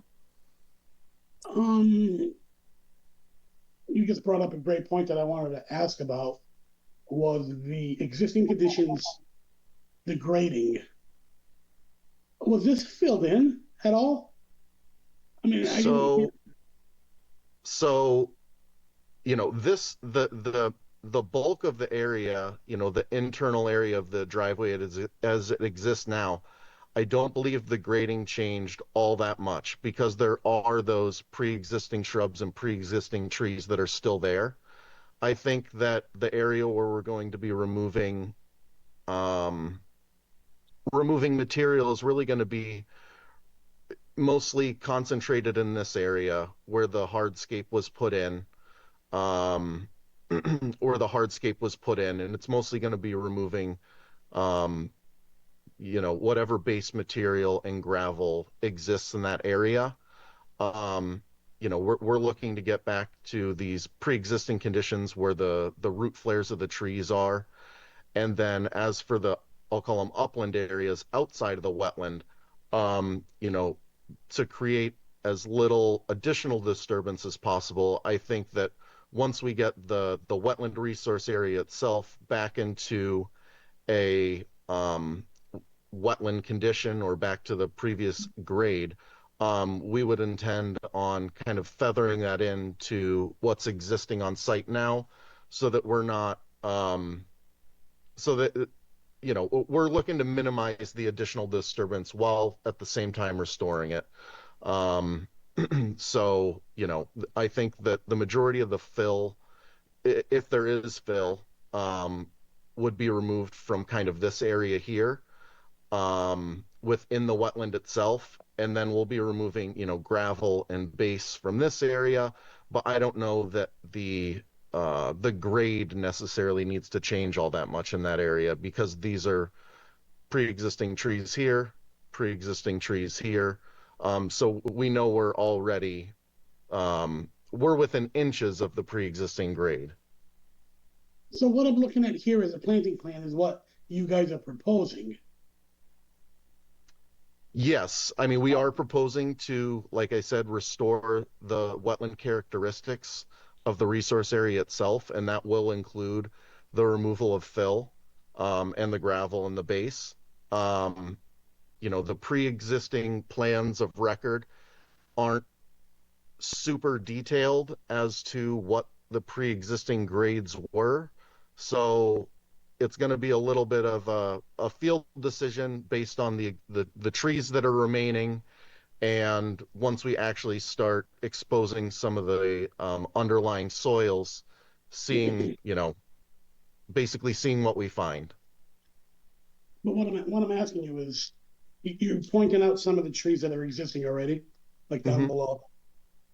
Is there ground cover there, like natural ground cover already, like existing from nature, or was it planted? So the species that are inside of the driveway circle area right now is a mix of existing trees, previously existing clumps of native shrubs like high bush blueberry, winterberry, and some clethra. It's kind of been maintained more as a garden area in the past few years with, not much vegetative ground cover. So that is something that we would reestablish. But I think to your point, or I think what you're getting at is, we're not going to remove a whole bunch of native vegetation that may be creating a ground cover now, just to get it down to the previous existing grade. That's what I was trying to get at. Yep. Yeah, that would be foolish. No, okay, that sounds good to me. Thank you, Rob. John? Yeah, actually, Rob, a question for you. I want to go back to this monitoring question and the standards that Bill brought up. You got a hell of a lot more experience actually with this than certainly I do. Do you think there's a need to establish some kind of specific standards in advance, or are you okay with the monitoring plan that Crawford is suggesting? Based on your experience, Rob, I don't want to, From the projects we've done, I'm a stickler. I mean, I would definitely want to see this for 5 years, but any prerequisites, I think Nick's doing exactly what I would do. Stay away from what's existing. Yeah. Don't touch it if you don't have to. If you're going to do some of this by hand, you do some of it by hand. Just try not to disturb anything that you don't have to. And just plant it, water it, and just monitor it. I mean, this is a doozy. So you're okay, Rob, with a 5-year monitoring? Is that? I think I'm very fine with that. Okay, super. Thanks, Rob. Yeah. Any other question from the commissioner? Seeing none. So, Ed and Brady, I'm thinking of the following conditions, and same thing for the commissioner. One is Crawford Land Management will be the third professional on this project. If there is a change of the third professional, a written notification shall be sent to staff for review and approval. And then secondly is to add the demarcation of the wetland resource area with boulder around the wetland buffer. And then the annual report for 5 years should include the hydrological conditions. I think those are the conditions that I'm thinking. Sounds good. I'd make that motion, Tom. I think you got it. I think you did. Anyone second? Second. Roll call. And this is for SE 34365, correct? This is for SE 4365. Got it. Abadili. Aye. DeMello. Aye. Hearn. Aye. Lee. Aye. Sampu. Aye. Tagny, aye. That's unanimous, Mr. Chair. So for the same conditions, I would like to ask the motions to approve the enforcement and the enforcement response plan for SE 3-4366 with the same conditions. So moved. Second. Roll call. Abadili, Aye. DeMello, Aye. Hearn, Aye. Lee, Aye. Sampu, Aye. and Tagny, aye. That also is unanimous, Mr. Chair. Thank you, Nick. Great. Thank you. Have a Thank Good you. job, good evening. Crawford. Good Michael? job. Thank you. We have two RDA. The first one is Julian Cox to permit a retaining wall erected at 1251 Race Lane, Masters Mill, as shown on the assessor's map 064 parcel 005-001. Julian? Good afternoon, everyone. Thank you. Do you have any questions or do you want to say about this project? Just very quickly, quick summary. I had a large tree fall down in November 23. It fell almost directly across the whole of the bank, which is pretty hard. The bank's steep. It rises about 10 foot in an 8 foot wide area, so it's like a 50-degree slope. After the tree fell, the soil got pretty disturbed. I tried to patch it. It wouldn't patch very well. I ended up with lots of ruts and channels and slurry coming down. Rightly or wrongly, probably wrongly, I ended up having a wall built. It was erected in February last year, 2025. Since I've had this 2-tier wall installed, I've had no problems. Ground is stabilized. And I realize now I should have asked your permission beforehand. Thank you. Any question from the commissioner? I do, if I might. Bill? I am okay with this project. I'm not gonna, say no, but something came to mind, and that is that a tree falls down, a large tree falls down, and there's soil exposed, and then it rains, and you end up having erosion. And I wonder, might there have been something other than a 2-tiered retaining wall built? And it's like a permitting after the fact. I mean, yeah, it looks like a good job. Yeah, you fixed it, but if we, and I'm not suggesting that we impose anything here on this fellow, but there should be some. I mean, is that the way we deal with trees that fall over? Erosion happens. Are there other ways of handling that? And maybe Rob DeMello might know. I don't, but it seems like a fairly significant thing to do. Every time a tree falls down, there's erosion around your house. Let's put up a retaining wall. I mean, it just and after the fact, it doesn't seem right somehow. And yet, again, I'm not opposed to this. But what might an alternative be? What might he have done that would not have resulted in a bunch of concrete blocks going up? You know what I'm saying? I mean, this could happen 100 times, and in the future we'll have a whole bunch of retaining walls that might not have been necessary. Depends on the situation. Is it a steep grade in the backyard? Is it flat? So you have to take all that into consideration. Could you have done it by grading? Throwing some sand down or some clay even to divert the water, and then you put a grid down and hydro seed all over it. Yeah. And then plant some shrubs. That's probably what I would have done. I'm not a fan of walls, but sometimes you need them. I mean, we're doing some mega projects with mega walls, but we have to. There's no other way around it. In the backyard, that's not very big and maybe not a hill. Well, you have to see the situation. It seems like a public education problem. It's just like, wow, we're going to do this. Well, I'm a firm believer of using, in the industry, it's a tackifier. But there's also a product that we get. It's like a fiber mesh that you put into your hydro seed tank, and once you spray it, it turns into one massive sheet. So not only do you put tackifier in to hold it down, but this fiber that we use makes it one massive sheet. Like the whole backyard becomes one sheet. So the erosion is very minimal, but you have to prepare it properly, you know? So again, every job is unique, different. Are there alternatives? Yes, I know there are. Bill and Rob, the only thing I can say is each case is different depending on the location of the dam. Absolutely. And slope and grade and all that stuff. So it's each case is different. But everybody, you know, if everybody thinks the thing to do is do a wall, and that's going to stop your issue. Yeah. You know how many walls have been washed out because people thought like that? Walls wash out very easily if you don't do them properly. Yeah, it's good now, good for a year, good for two. But did you do the base right? If that base isn't proper, it's going to wash out.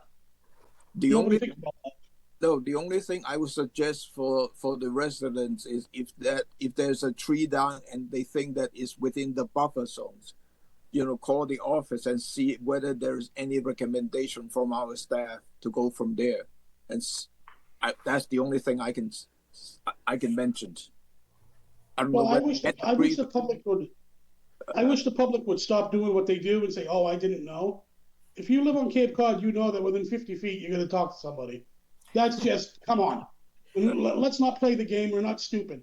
I heard one time I didn't fall off the turnip truck. Well, anyway, so I'm just making a statement. You know, that's why I raised the question. It's like a public education thing here, and here we're the Concom. We should talk about this. People think that the Conservation Commission they're going to rip your head off if you look at them. We're just here to help. You know, I don't understand it. Thank you. So getting back to this applicant, this RDA is after the fact, and we're going to now vote on it as an after the fact approval. Right. Correct. Right. Negative determination. Thank you. Any other question from the commissioner? No. Any public comment? Channel 18. Seeing none. Could I have a motion to approve this project as a negative determination? So moved.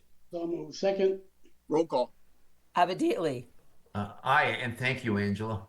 DeMello. Aye. Hearn. And unhappy, yay. Lee. Aye. Sampu. Aye. And Tangney, aye. That's unanimous.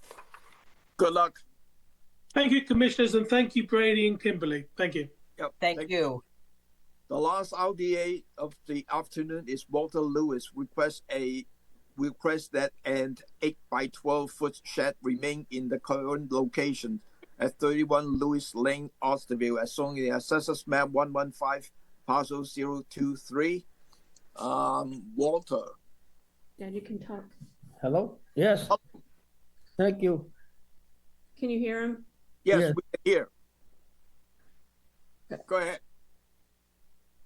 Just tell me what you want, Dad. Oh, yes. I'm requesting to keep the shed that I've had there for the last 10 years, I believe, maybe more. When the house was built 55 years ago, there was a concrete wall that went behind it toward the wetland, toward the coastal embankment. And I raised golden retrievers, AKC, and I had their kennel there. And it was approximately 8 by 12 or 8 by 14 with a concrete slab. Well, I removed I could no longer, my kids grew up, and so I had to couldn't raise the Goldens anymore, and I had it removed. I removed it myself and the concrete floor. And I tried growing stuff, plants here, euonymus and ivy. I couldn't get anything to grow. It was a dead area. And soon it started, different things started being stored there, and it was an eyesore.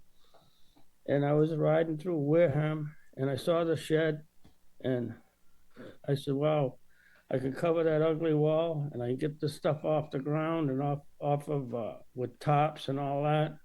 And I put the shed there, and it's been there approximately 10 years. And I just feel that it wasn't hurting anything, and I didn't do it intentionally. I didn't try to sneak it in or anything. I thought that I was doing the right thing. You know, I was covering the wall and getting that stuff organized and the shed. Oh, the wall is 9 feet from the embankment, the end of the wall, and I can't remember exactly measurement right now, but I think I'm about 28 feet or something from the corner. The corner of my house, the south corner of my house, is about 4 feet from the embankment. 4 feet from the embankment. No, it's. What am I trying to say? It's not that. Oh, I'm all confused right now. That's okay. Thank you. I've had a bad cold and I can't get over it here. Yep. But no, the corner of the house is only about 4 feet further away from the coastal embankment than the corner of the shed. And I have a big U that was there and that's on the end. And so the wall is pretty well covered and that's pretty much the history of the whole thing. Yep. I thank No, you. thank you. In the application, we saw your photo in terms of your retaining wall and the shed locations. So, any questions from the commissioner? Angela. Yeah, no question. Thank you. I was just going to thank the applicant. His explanation fits perfectly. The pictures in here were perfect for what you were describing. So everything here to me looks great. Thank you very much for explanation. I went to the site, I looked at it, talked to Mr. Lewis, had a great conversation. He explained everything to me. There's no issues with me with what's there now. Thank you. Any other question from the commissioner? Channel 18, any public comment on this? Seeing none. Could I have a motion to approve this project as a negative determination? So moved. Second. Roll call. Abadili. Aye. DeMello. Aye. Hearn. Aye. Lee. Aye. Sampu. Aye. Tangney, aye. That's unanimous, Mr. Chair. Thank you. Good luck. Thank you very much. We have 4 NOI. The first one is Chester S. Gladchuck Jr. Constructions of a post-supported addition and removal of paving as mitigation at 473 Main Street, Sunnyvale, as shown on the Census Map 208 parcel 085-003. Arlene. Good afternoon. Arlene Wilson, AM Wilson Associates here for the Gladchucks. I will share my screen.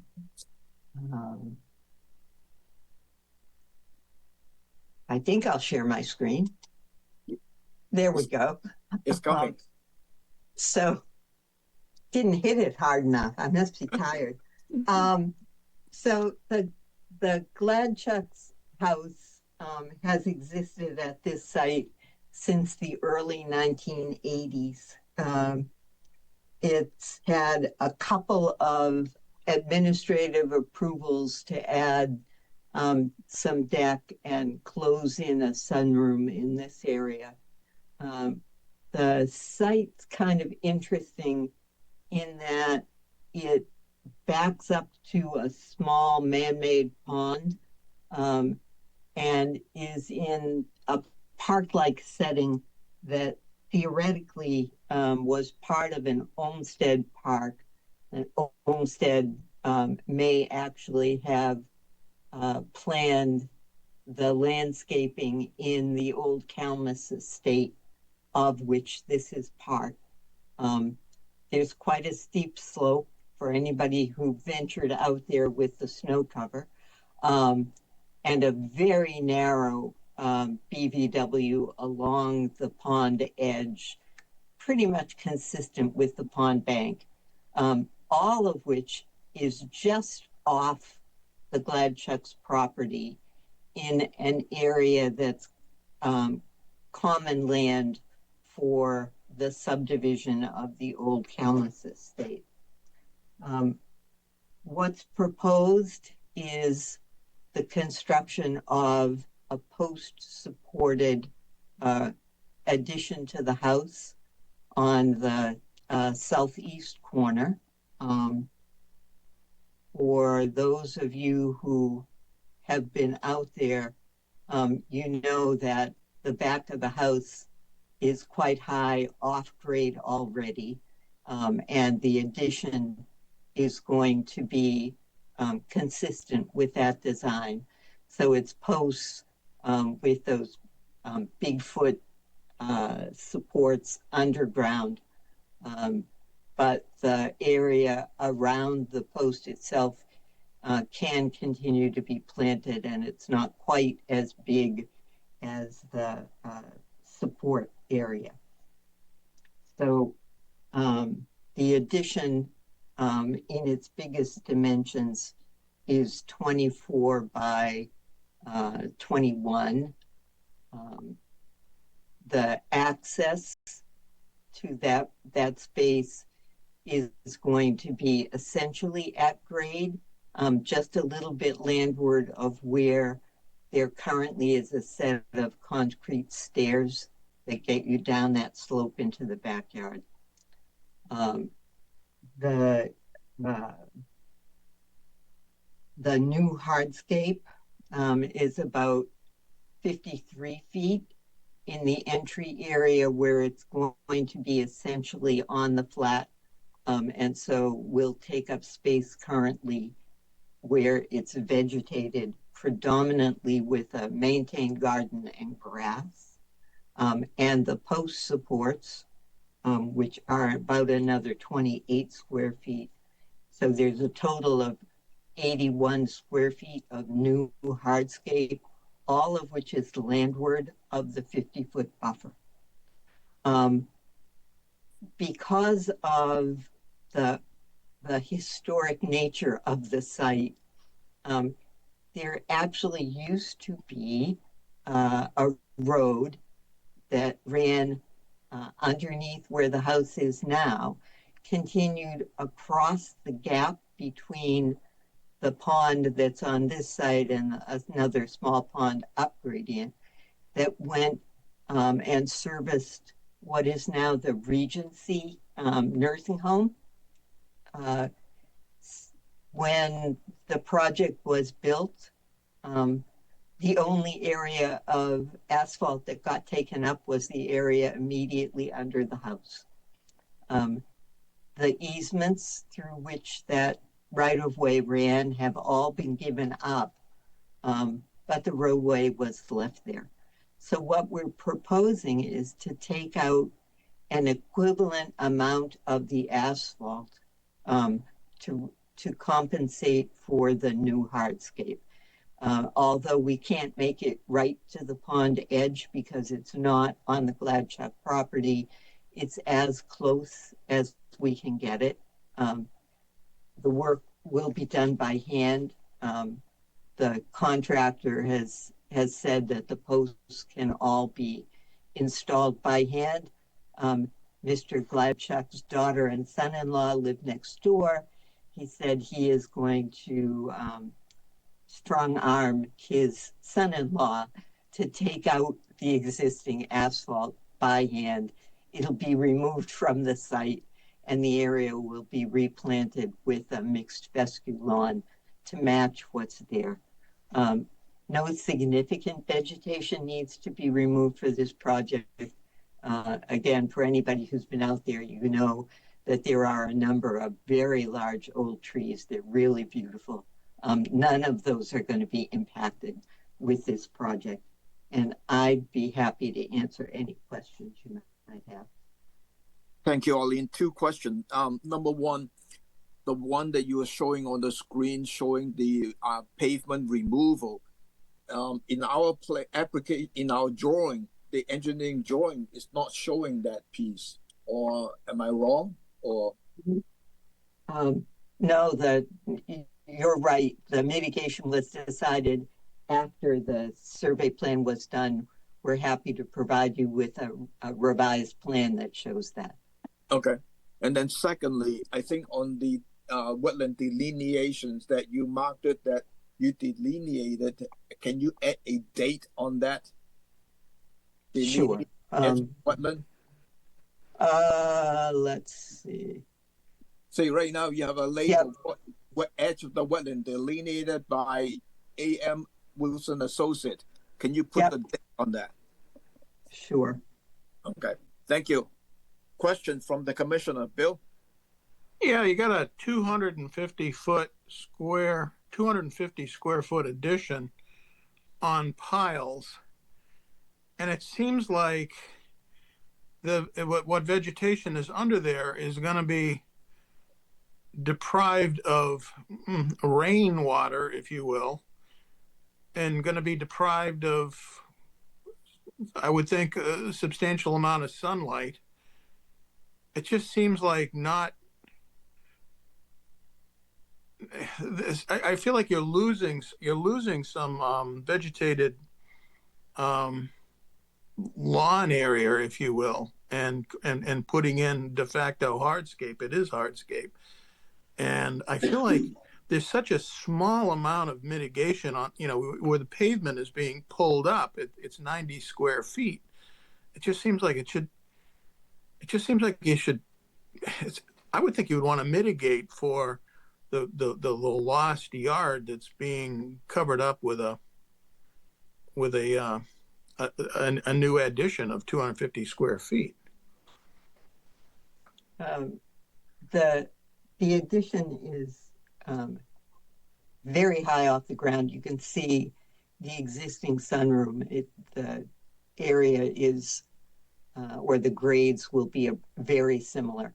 And the lawn actually continues to grow under this portion of the sunroom. It's mixed fescue, not a turf lawn at all. So the requirements for water are not as great. It gets some water from the slope and from the roof lines. And it's an easterly exposure, so it gets sun pretty much all morning in the growing season. We believe that it won't be a significant problem, and the vegetation will continue to grow there. We're happy to accept a condition that we do an inspection a year after construction to make sure everything is still growing. And if not, to come back with a mitigation plan that will ensure it'll be vegetated underneath. Thank you, Arlene. Pete? Yeah, I had to unmute myself. So yeah, I have some agreement there with Bill and Ms. Wilson. I mean, do you really want all that pavement to the northeast corner of the property? I'm trying to see why your resistance to taking out a little bit more of that pavement, which certainly it's confusing to me. Thank you. I'm not sure why it's been left there as long as it has, Pete, to be perfectly honest. But my understanding is that they use it to set up a barbecue and a few lawn chairs in the summer. And removing that stuff is difficult. To remove all of it, or even a substantial portion, it's expensive. There's a limit to how much you can do yourself. Right, but you sort of, as Bill's point, sort of a very minimal amount up there at the very northern extent of that. I think I heard about some kind of son-in-laws or something that are strong at back and are good with the sledgehammer. I just think it could be a win-win, getting rid of a little bit more of that. And yeah, I'm gonna agree with Bill. You'll maybe get some vegetation still growing underneath that, but you're gonna have very little or no sunlight over, more than half of that underneath the post-supported addition for half the day at least, because It's facing east, so you get a little bit of morning light, but as soon as that sun gets high and turns to the west, you're not going to get any sun. So I have some agreement with Bill on that, and was trying to find a solution that Bill and I would be happy with. Thank you. So if you look at the section drawing, the area that we assumed would not grow anything else is this new section over the slope. As I mentioned, it's about 53 square feet because it's narrow. The existing house is already in that location. So what happens is there's a narrow piece that comes out as a connector here, and then the room broadens out in this area where there's plenty of space underneath. There isn't going to be anything shielding it on the south side either, Pete. As we talked with the client about doing mitigation early on in this project, the alternatives, if you will, were either to plant along the property line where the grass comes down pretty right to the property line, or taking some of this out. He would prefer to take out that area. It's 90 square feet of removal of asphalt versus 81 square feet of new hardscape. So he's doing some more than he needs to. But I think if you tell him that he needs to do mitigation planting as well, he will opt just to do the planting as opposed to taking out the asphalt. Thank you, Arlene. Any additional comments from the commissioner? Yeah, I have two. Go ahead. And that is that this, I don't know what you call it, that section that's already constructed that's on poles. You said, oh, it's got grass growing under it. I think that putting in this additional pole addition is going to further shade that area and deprive that of more light, more moisture, rain, and what have you. That being said, when you said, well, in a year, we'll look at, how well that grass is growing. And I thought that was an interesting concept. And to the extent that we looked at it like a couple of years, like, let's see how it's doing after a couple of years after you've constructed that thing. If we looked at it after a couple of years and that thing was growing pretty good grass under there all the way along there, I would be happy with that. I mean, I think, okay, fair enough. But I do think that is not going to do nearly as well. And to the extent that you were willing to go, like a couple of years down the line, and let's just look at that and then revisit the possibility of mitigation, I think that would be a reasonable solution without having to break someone's back more on the pavement. Not that I wouldn't like to see that as well, but I'm trying to be reasonable here. Thank you. Appreciate that. Yeah, I'd agree with Bill there too. Yeah, I think that is the best option for us to look at that, because right now we're just guessing whether we are losing the vegetation underneath that proposed area. So, any other additional question from the commissioner? Seeing none. Channel 18, any public comment on this one? Seeing none. None.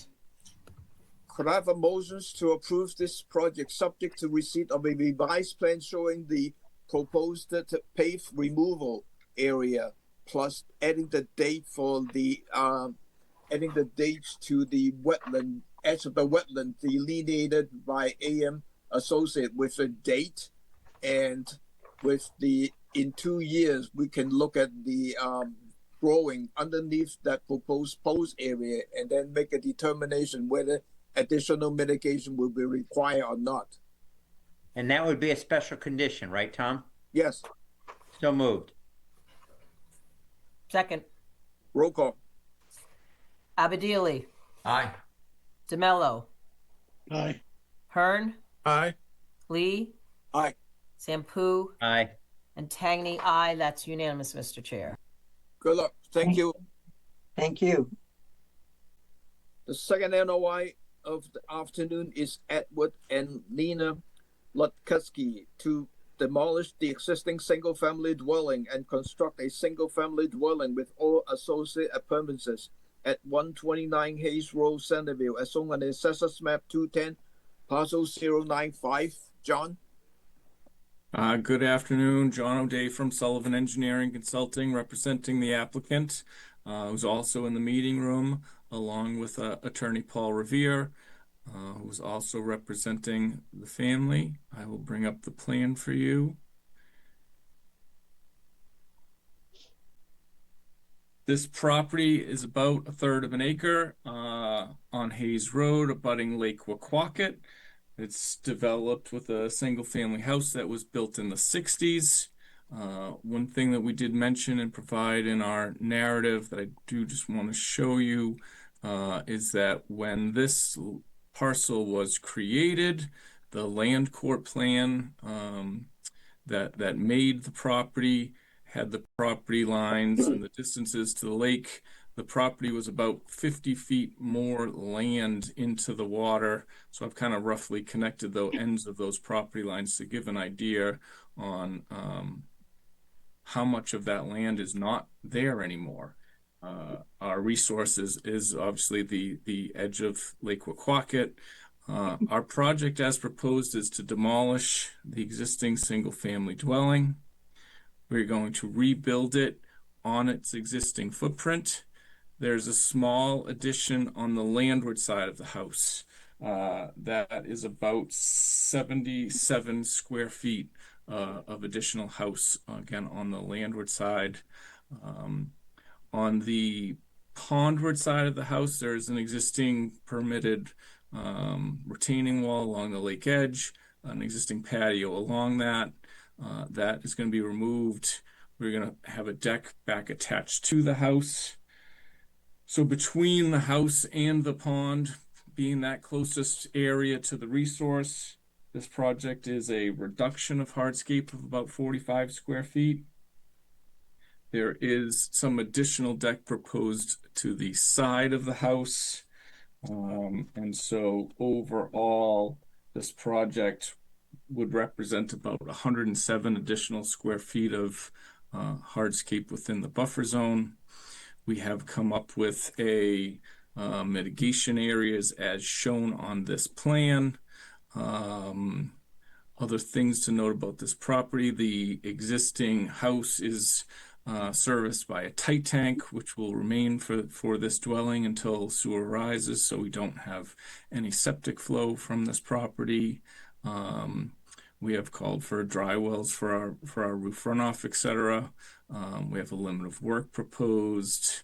It's a small site. It's a tight site. I think that they've come up with a design really working on that existing footprint as much as practical, pulling away from the lake.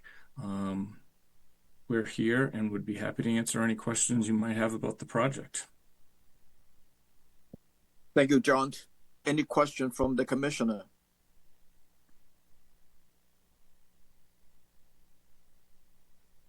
I don't see any hand here. Angela. Yeah, I guess, John, can you just remind me again, the mitigation planting that you're putting here is the closest to the waterfront or resource you could get? Is that, I'm sorry, I didn't hear you. The property in its entirety is within the 50-foot buffer. Right. So we have spread it around. There had been some plantings previously right along the shoreline, which are being preserved as a part of this. There was previously some planting required landward of the patio where we're proposing decks. So we've taken those plants and again put them as close to the resource area as we can.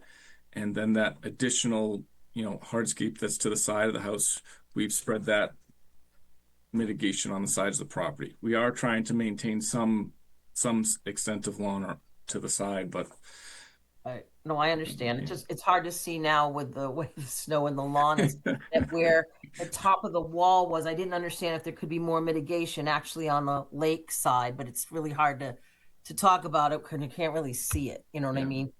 And just being able to maintain some access way around the house and just built into a stone wall, it didn't seem like that was going to be a best place to long term for plants to survive. Right, so. right. I understand. Thank you, because I couldn't really tell either. So thank you. Any other question from the commissioner? Seeing none. Channel 18, any public comment on this one? Seeing none. Oh, Public Amy, did you have? comment? Yep, you have something, Amy? Oh, Go ahead. yeah. So I'm in a butter. We are a butters. I'd like to know, how many stories is this house? Amy, can you tell us your address for Kim? 113 Hayes Road. We also own a house at 60 Hayes Road. Yep. Thank you. Go ahead. So we're right next door. And in the spring, there was the whole issue about the tight tank, and part of that tight tank is on the easement between the two properties. And, we're happy that finally the sewer or the septic system was repaired, because it had been faulty not working since the house had been bought. I'm concerned, just because a lot of things have been done without permitting. And as sitting through this whole meeting today, it's very interesting listening to so many things that have been done. And then you have these little, where I tried to make a comment earlier, you've got negative, I'm not sure what all your terms are that you've been saying, but a lot of things have been done. And like, if we go back to the plan and look, all the there were on that right side of the property, if you're looking at the lake, 5 years ago, those were all trees. There wasn't yard there. All those trees were cut down. And then there is a whole new, last summer when the tight tank went in, the driveway, a huge impervious space, just became paved. And talk about hardscaping. I guess that will be, since it does, I'm sure they're probably not putting it on a garage, but I was kind of wondering, I hope it's not going to be one of these 3-story monstrosities that are going up on this lake that I've lived on my whole life, where a 2 or 3 bedroom house becomes a huge house. So I can see, I see the little, where the front door and the garage, I see that 77 or whatever square foot space that John referred to in the plans. Do we know what the size of this house is going to be yet? How many story, John? The question is, how many story? It is a 2.5 story. So what is the half story? You can't go down. There's water there. Is it going up higher? So 3, what's the half? I don't understand what a half story is. Zoning allows 2.5 stories. Attorney Revere might be able to. So yeah, there are two an attic parts space to that this. might be finished or something. Okay. Number one, the plans are shown. I think you submitted elevations, didn't you, John? Did not. No. No. Okay. It is. Yeah. It is a proposed 2.5 story house, and half story, Miss Domer, is essentially like you have that have dormers coming out of them or dog houses. Story. So, it fits into that. The secondary thing is that issue, which I'm not attempting to belittle your concerns in any way by saying that. That is an issue. This property will come up for a special permit in terms of zoning. And that's really a zoning related issue, although I have seen matters where Conservation Commission has been concerned about size when it's in a endangered species habitat or very close to one, or in a dune type of area. So it's not completely out of the picture, but yeah, it is a 2.5 story house. that will be proposed, and that issue will be addressed by zoning. And in fact, part of the reason we're at conservation first is because the property is so constrained, we had to understand a footprint for conservation first and foremost. There's also a very interesting thing about this site John didn't address, but I think the commissioners ought to note it, is that there is this wall along the lake, and they really need the wall because of the way the ice flows in this area, that it's at the far south end with a long stretch and northerly winds. That's all. So in any event, but I guess I turn it back to Ms. Dober because it was public comment. Thanks. No, the big thing is I don't know when the sewer's going to go in. I know thankfully there is a tight tank now, but that house was supposed to be a 2 or 3 bedroom house, and I just don't know how are these houses getting to become so big when I guess that's zoning, so I'll be on that meeting. I don't want to be a pain about this, but this lake is it's just very sad. And this house is extremely close to the lake. And that retaining wall, Mike built that, the prior owner, he built that without permission. So, which is the way things used to happen, or I think Tom, I think you need to limit this to conservation or define conservation for Yeah. The only thing I want to mention that on the block wall is kind of mentioned about working under the SE 3-4731. Is that correct, John? That's and we're not doing any work to it. It was just noting what it was permitted under. Yeah. Okay. So we can only talk about under the conservation's jurisdictions. We're going to come into the bedroom or zoning and that sort of questions that would be under the zoning. There may be some other questions from the Board of Health because of the bedroom restriction and that sort of stuff. That's outside of the Concom jurisdiction. So we should just keep it under the Concom jurisdiction and that discussions.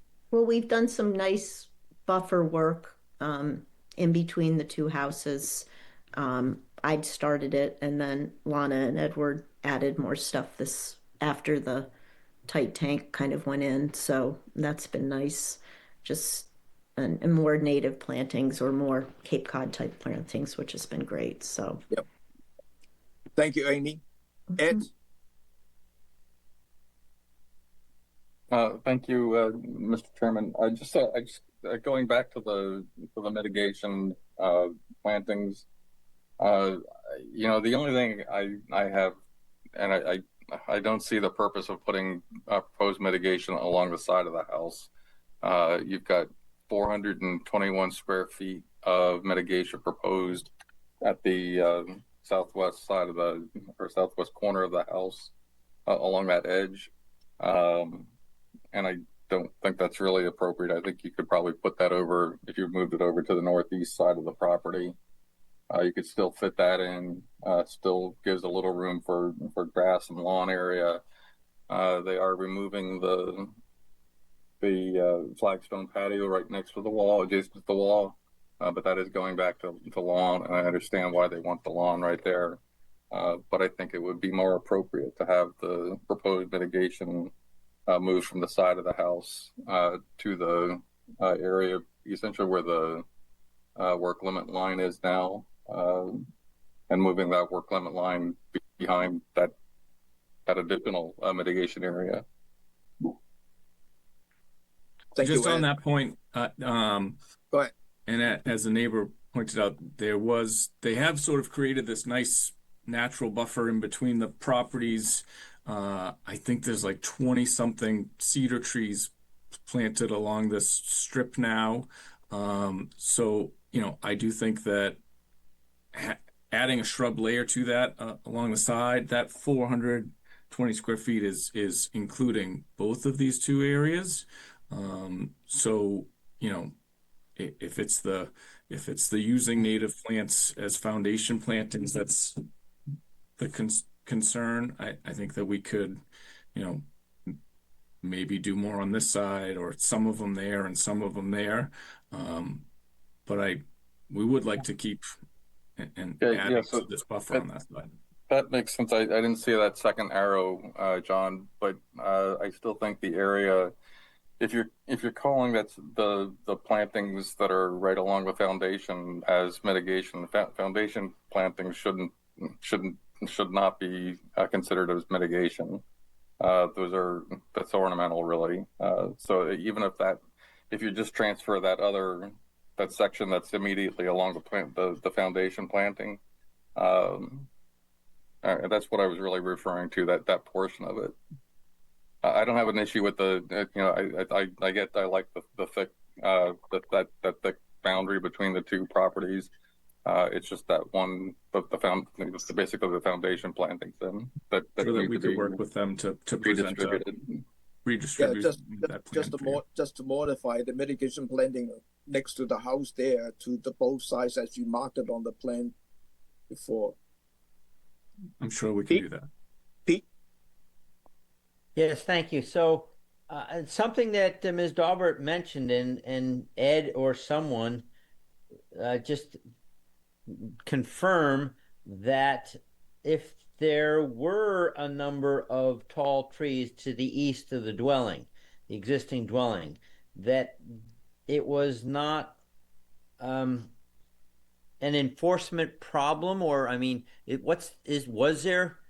were there a lot of large trees that were removed from the east side? And if so, I mean, you could see it from a picture perhaps, but that raised potential concern to me. So if anyone can provide information, that'd be cool.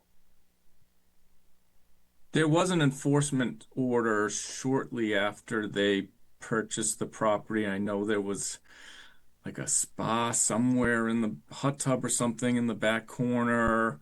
That was all removed, and there were follow-ups, and there was, as I said, there was some planting restoration areas that have been, so there was an enforcement order for some work more around the house, but as far as I know, and I think we even had follow-up site visits, that work had all been addressed. Okay. Yeah, so I just to further clarify that, so that I believe for SE 34731 there was a mitigation that was required. It was put in by the previous homeowner, basically in that area where you have to provide hay bales with still fencing for limited work. Yeah. Between that arrow, that's the sort of like a rough area. It was sort of a square or rectangular shape that came out into the lawn. I believe there had been a few trees there. I wouldn't call it forested by any means. There might have been a couple of trees that had been there originally. When they did the work, the trees may not have been there anymore, but the mitigation area was placed where it was supposed to be. I believe it was Lukatskis that came in and basically removed that mitigation area. What you see now with the plantings that are in front of that work limit line, those basically were taking over the purpose of the purpose of that mitigation area from the previous filing. That previous mitigation area was not really all that functional. So when we came through with the enforcement order, we had them take that square footage of the mitigation and spread it out across the area behind that little riprap area. So it was providing better coverage and better absorption of nutrients, that sort of thing, heading off into the pond. So that's where we stand. Thank you, Ed. Angela? Yeah, and while we're talking about it, when they put the tight tanks in, did they increase the hardscape for the driveway in the 50-foot buffer? I think it was actually reduced. They did repave it after the excavators and everything came through. But I think it was actually had extended like further to the house, and they trimmed it back. We've been working on plans here. The septic kind of sidetracked us for a number of months, but we've been working on plans and making sure to go back and make sure that we're capturing existing conditions. And I know that the existing hardscape has actually reduced over the last 2 years 3 years since they purchased it. Okay, thank you, because that is in our jurisdiction. I want to make sure that wasn't missed when that was mentioned. Thank you. Bill? Yeah, one last point. I like what Ed said about moving that mitigation zone that's right up against the proposed dwelling. And I recommend just widening that area on the right side of the plan that we're looking at. Back, over in the, all the way across. Spread that out and make that an extra, 3 feet wider all the way along the edge. I think we need to do that. I don't think we settled on where we're going to take those plantings that are currently on the house. Where do we want to put that? I think it'd be best right over in that area. Initially, we were talking about a little bit on the west side of the house and then a little bit on the east side. So basically, you want the whole mitigation area right next to the house to place it on the east side of that, make a thin stretch, whether it's going to be a 2 feet, 3 feet wide. Well, there's a fairly narrow area between the house and the other proposed mitigation plantings that are on the left side, whereas it looks like there's not a lot of vegetation along the buffer where you got the stone riprap and all that. Why not just widen it out there? Okay. That's my recommendation. It's closer to the resource. Yep. I hear you. That makes sense. Any other question from the commissioner? Seeing none, I think I went to the public comment, right? Channel 18. Seeing none. Could I have a motion to approve this project subject to receipt of a revised plan showing the additional mitigation area, well, not additional, but relocating the mitigation area right next to the house to the dwelling to the east side of the parallel to the previous mitigation area SE3-4731 along that side. So moved. Second. Roll call. Abadili. I'm good with it. Aye. DeMello. Aye. Hearn. Aye. Lee. Aye. Sampu. Aye. And Tangney, aye. That's unanimous. Thank you. Good luck, John. And Thank you very much. Who is that? Paul. Thank you. The next NOI is Michael W. and Elizabeth F.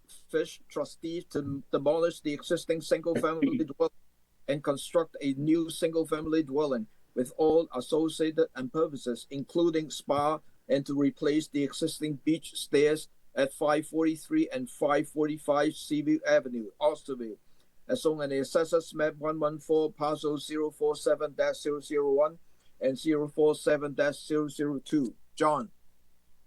Good evening, John O'Day from Sullivan Engineering Consulting. I'm representing the applicants who are in the meeting room. And also here is Patrick Taylor from Dan Gordon Landscape Design, who's been assisting with this project. I will pull up the plan for you. This property is about 2.5 acres off of Seaview Avenue, abutting Nantucket Town.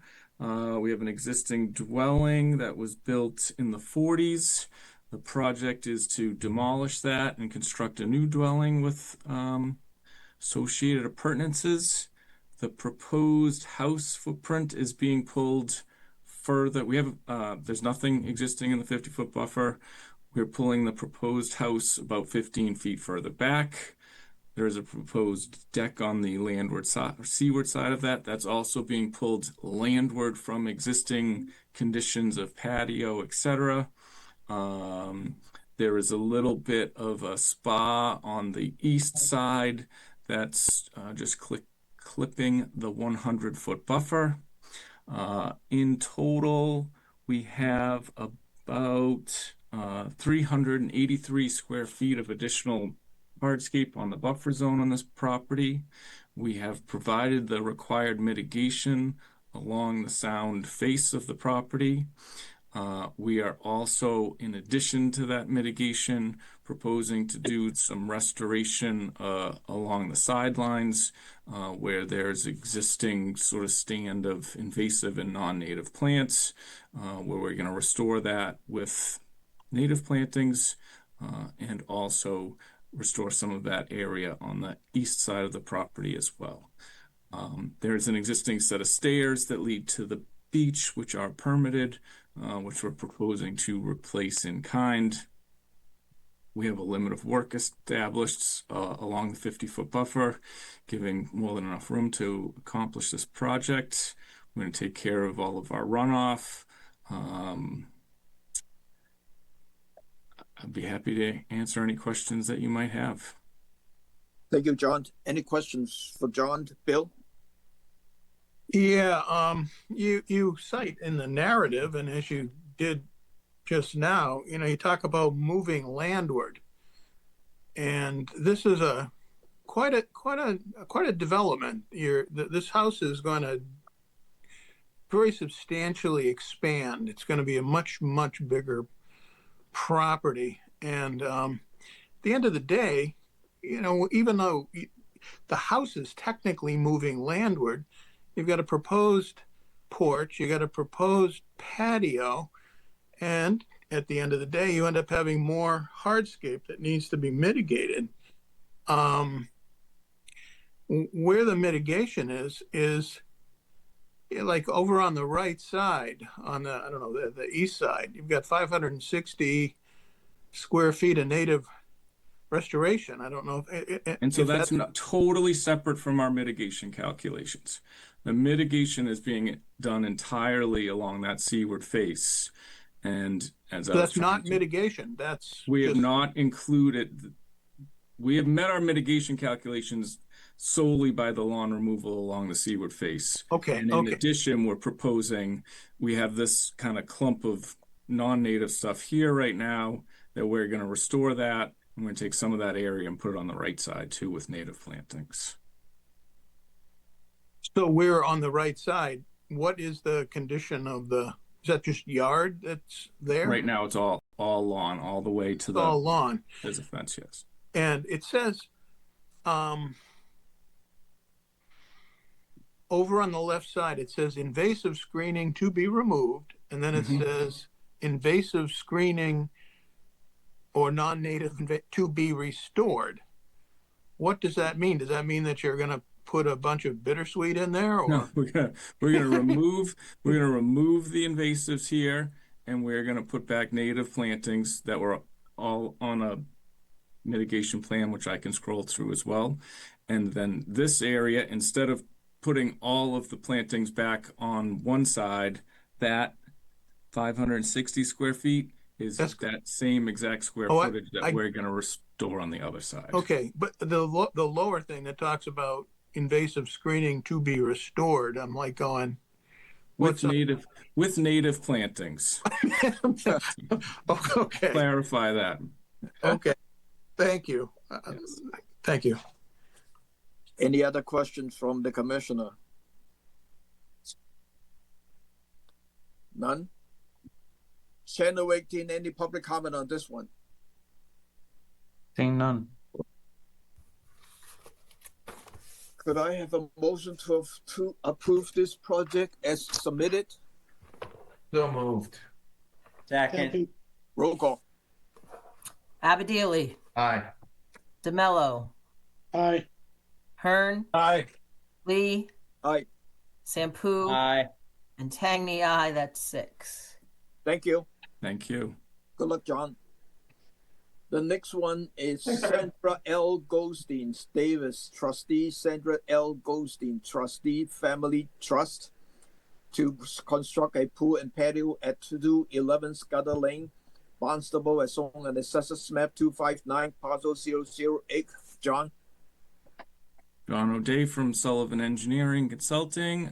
Also here is the property owner. Let me make sure I switched to the right plan. I didn't.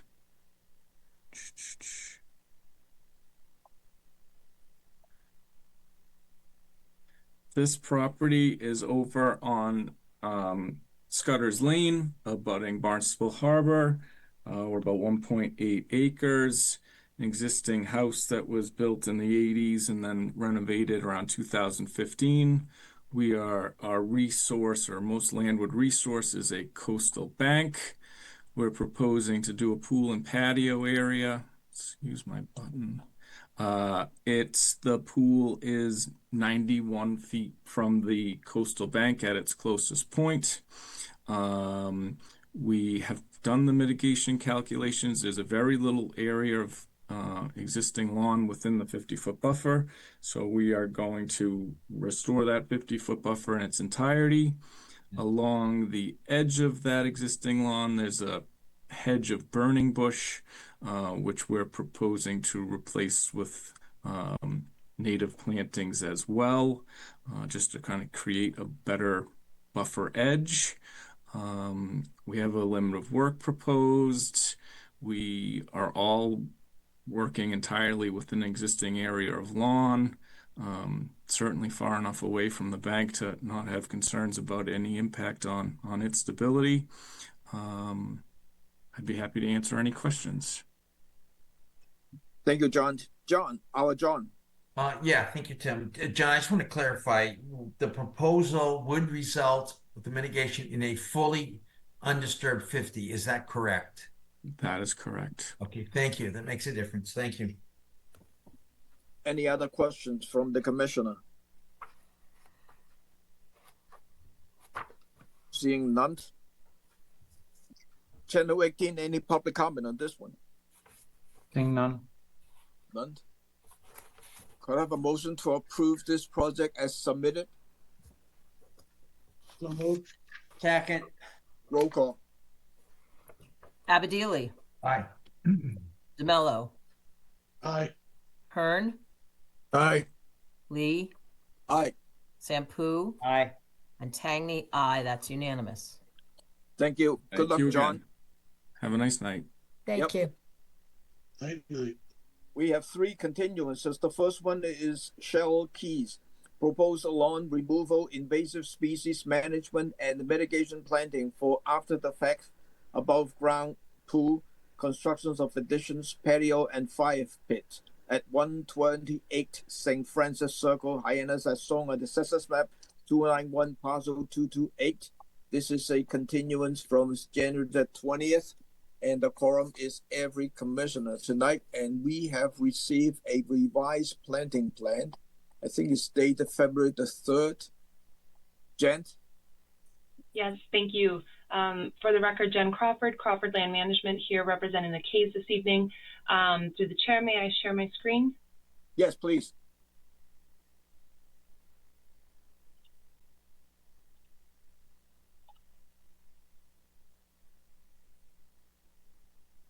All right. Are you able to see that all right? Yes. Excellent. So I know it's been a long agenda. I will briefly go through the comments from our first hearing and how we, comments or questions and how we address them, and then take any additional comments you have. I was asked to provide a few specific dimensions for some of the site features, so I have done that. The plan is updated to show those dimensions. One commissioner, I believe, asked me to look further into the above ground pool and how it had been installed along with the 4.5-foot wide little deck access area to it. So the pool is around 4 feet high. There is concrete just around the edge of it to create a level area as the backyard is sloped towards the pond, and there are concrete footings in the ground for the posts of the stairs and the platform up to access the pool, because it is not an in-ground pool, it's above, so they need to be able to get up to it and in it.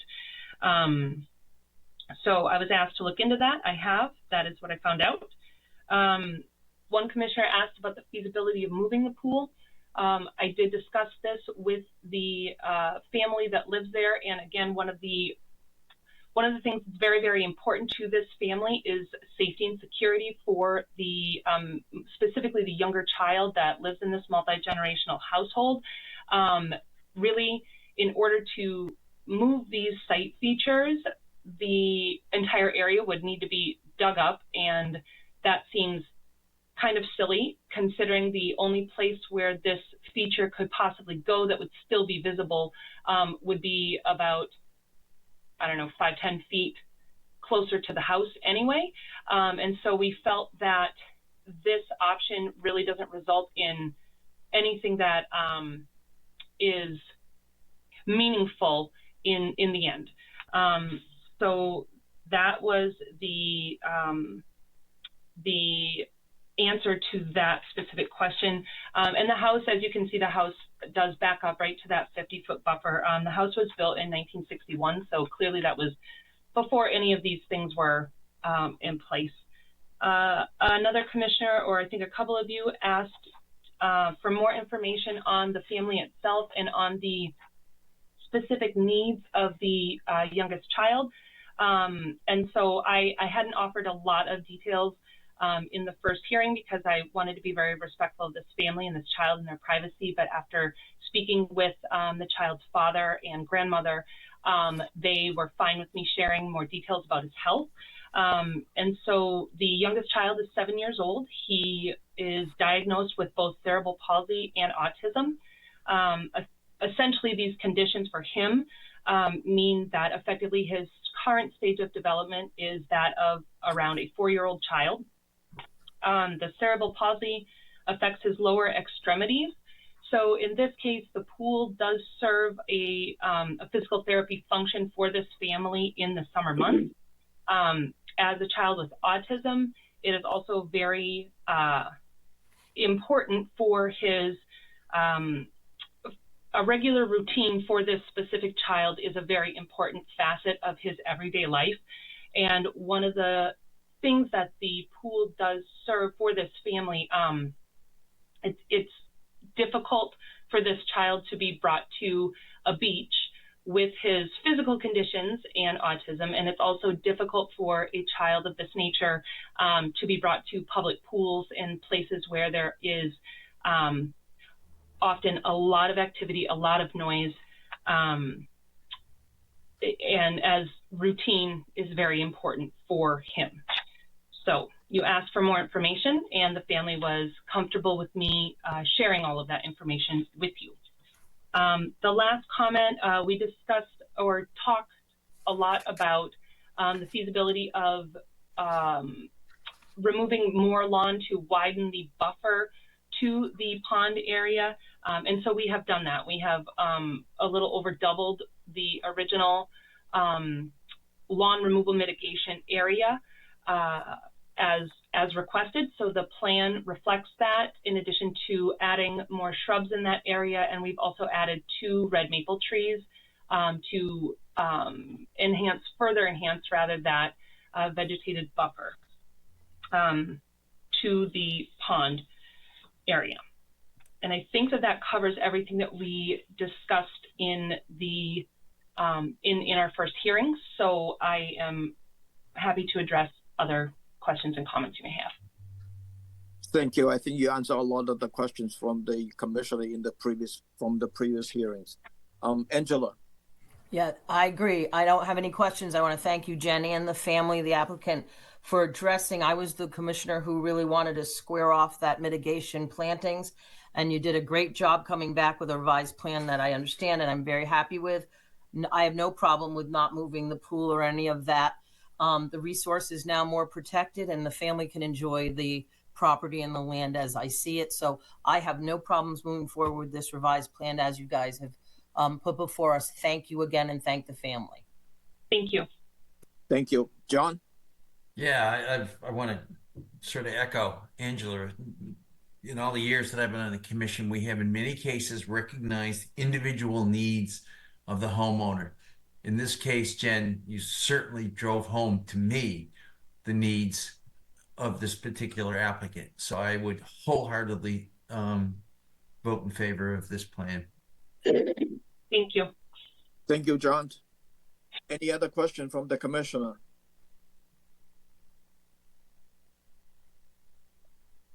Seeing none. Channel 18, any public comment on this one? Seeing none. None. Could I have a motion to approve these projects with the revised plan date February the 3rd? So moved. Second. Roll call. Abadili, Yeah, aye. DeMello, Aye. Hearn, Aye. Lee, Aye. Sampu, Aye. and Tangney, aye. That's unanimous, Mr. Chair. Thank you. Thank you, gents. Thank you. Good luck for the family. Thank you. Have a nice evening. Thank Yep. you very much. Thank you. The next item is the Town of Barnstable DPW concrete repairs to the deck, curbs, sidewalks, counterweight and bearing supports, steel removal and repair throughout the bridge, the replacement of the operating machinery and electrical system with associated improvements and minor associated clearing at the Oyster Harbor Bridge on Bridge Street, Austerville. And this is from continuance from February the 3rd. We're waiting for the DEP number and also the conditions for this project. And we received the DEP number as SE3-6358. This is all for the quorum. Every commissioner tonight would be on that. Is this the DPW one? Yes. I think This there's no is except Pete. for Pete. No Pete. Oh, sorry, no Pete. That's okay. Sorry, Pete. I'll survive. Griffin is not here, right? I'm here in his stead. Okay. I'm Nick Leaney with the Town of Barnstable. I'm one of the project managers on the project. Do you want to say anything more, or do I want to go into the conditions?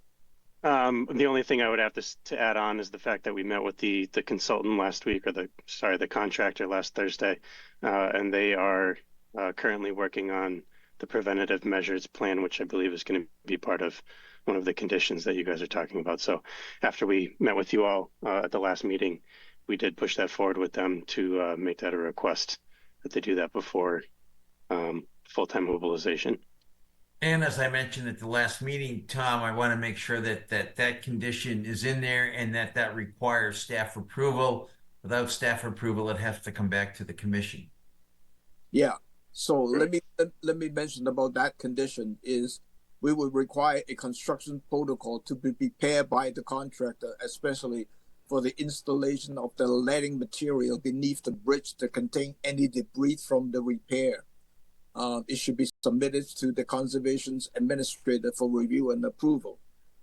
Does that sound right? Sounds good to me. Thank you. Could I have a motion to close the public hearing and approve these projects with the condition I just mentioned? So moved. Second. Roll call. Abadili, Aye. DeMello, Aye. Hearn, Aye. Lee, Aye. and Tangney, aye. That's unanimous of the five of us. Thank you. Good luck, Nick. Thank you. Appreciate it. Yeah, no problem. The last continuance, the Ocean Gate condominium to increase sand behind the seawall to 7 feet from the existing 5.5 feet, and the additions of the 4 stairs going towards the water at 21 Halls Avenue, Highness, as shown on Assessors Map 323, parcel 002. And this is a continuance from February the 3rd without testimony. And the applicants has requested a second continuance to February the 17th without testimony. Could I have a motion? Excuse me, Tom. Isn't this the third continuance, or am I mistaken about that, Kim? This is the second. It's the second. Oh, okay. 2/3/10 to the 17th. So Okay. second. Sorry about that. No problem. Could I have a motion to continue this application without testimony to February the 17th? So Second. Roll call. Abadili, aye. DeMello, Aye. Hearn, Aye. Lee, Aye. Sampu, Aye. and Tangney, aye. That's unanimous. Thank you. Tom? Yeah. If you'll excuse me, I am late for a commitment, so I have to get out of here quickly. So I apologize for leaving early, but I have to sign off. I'm sorry No about that. problem. We'll miss Have a you. good evening, all. Certificates. Yeah, go ahead. We have two easy certificate of compliance. The first one is Cindy Horton, SE3-6057. The second one is Donald J. McKinnon, trustee, SE3-5914. Could I have a motion to approve? So moved. So moved. Second. Roll call. DeMello, Aye. Hearn, Aye. Lee, Aye. Sampu, Aye. and Tangney, the five of us, that's unanimous. Thank you. Our next hearing is at 6:30 on February the 17th. Could I have a motion to adjourn? So moved. Second. Roll call. DeMello, Aye. Hearn, Aye. Lee, Aye. Sampu, Aye. and Tangney, aye. We are adjourned. It's 5:40.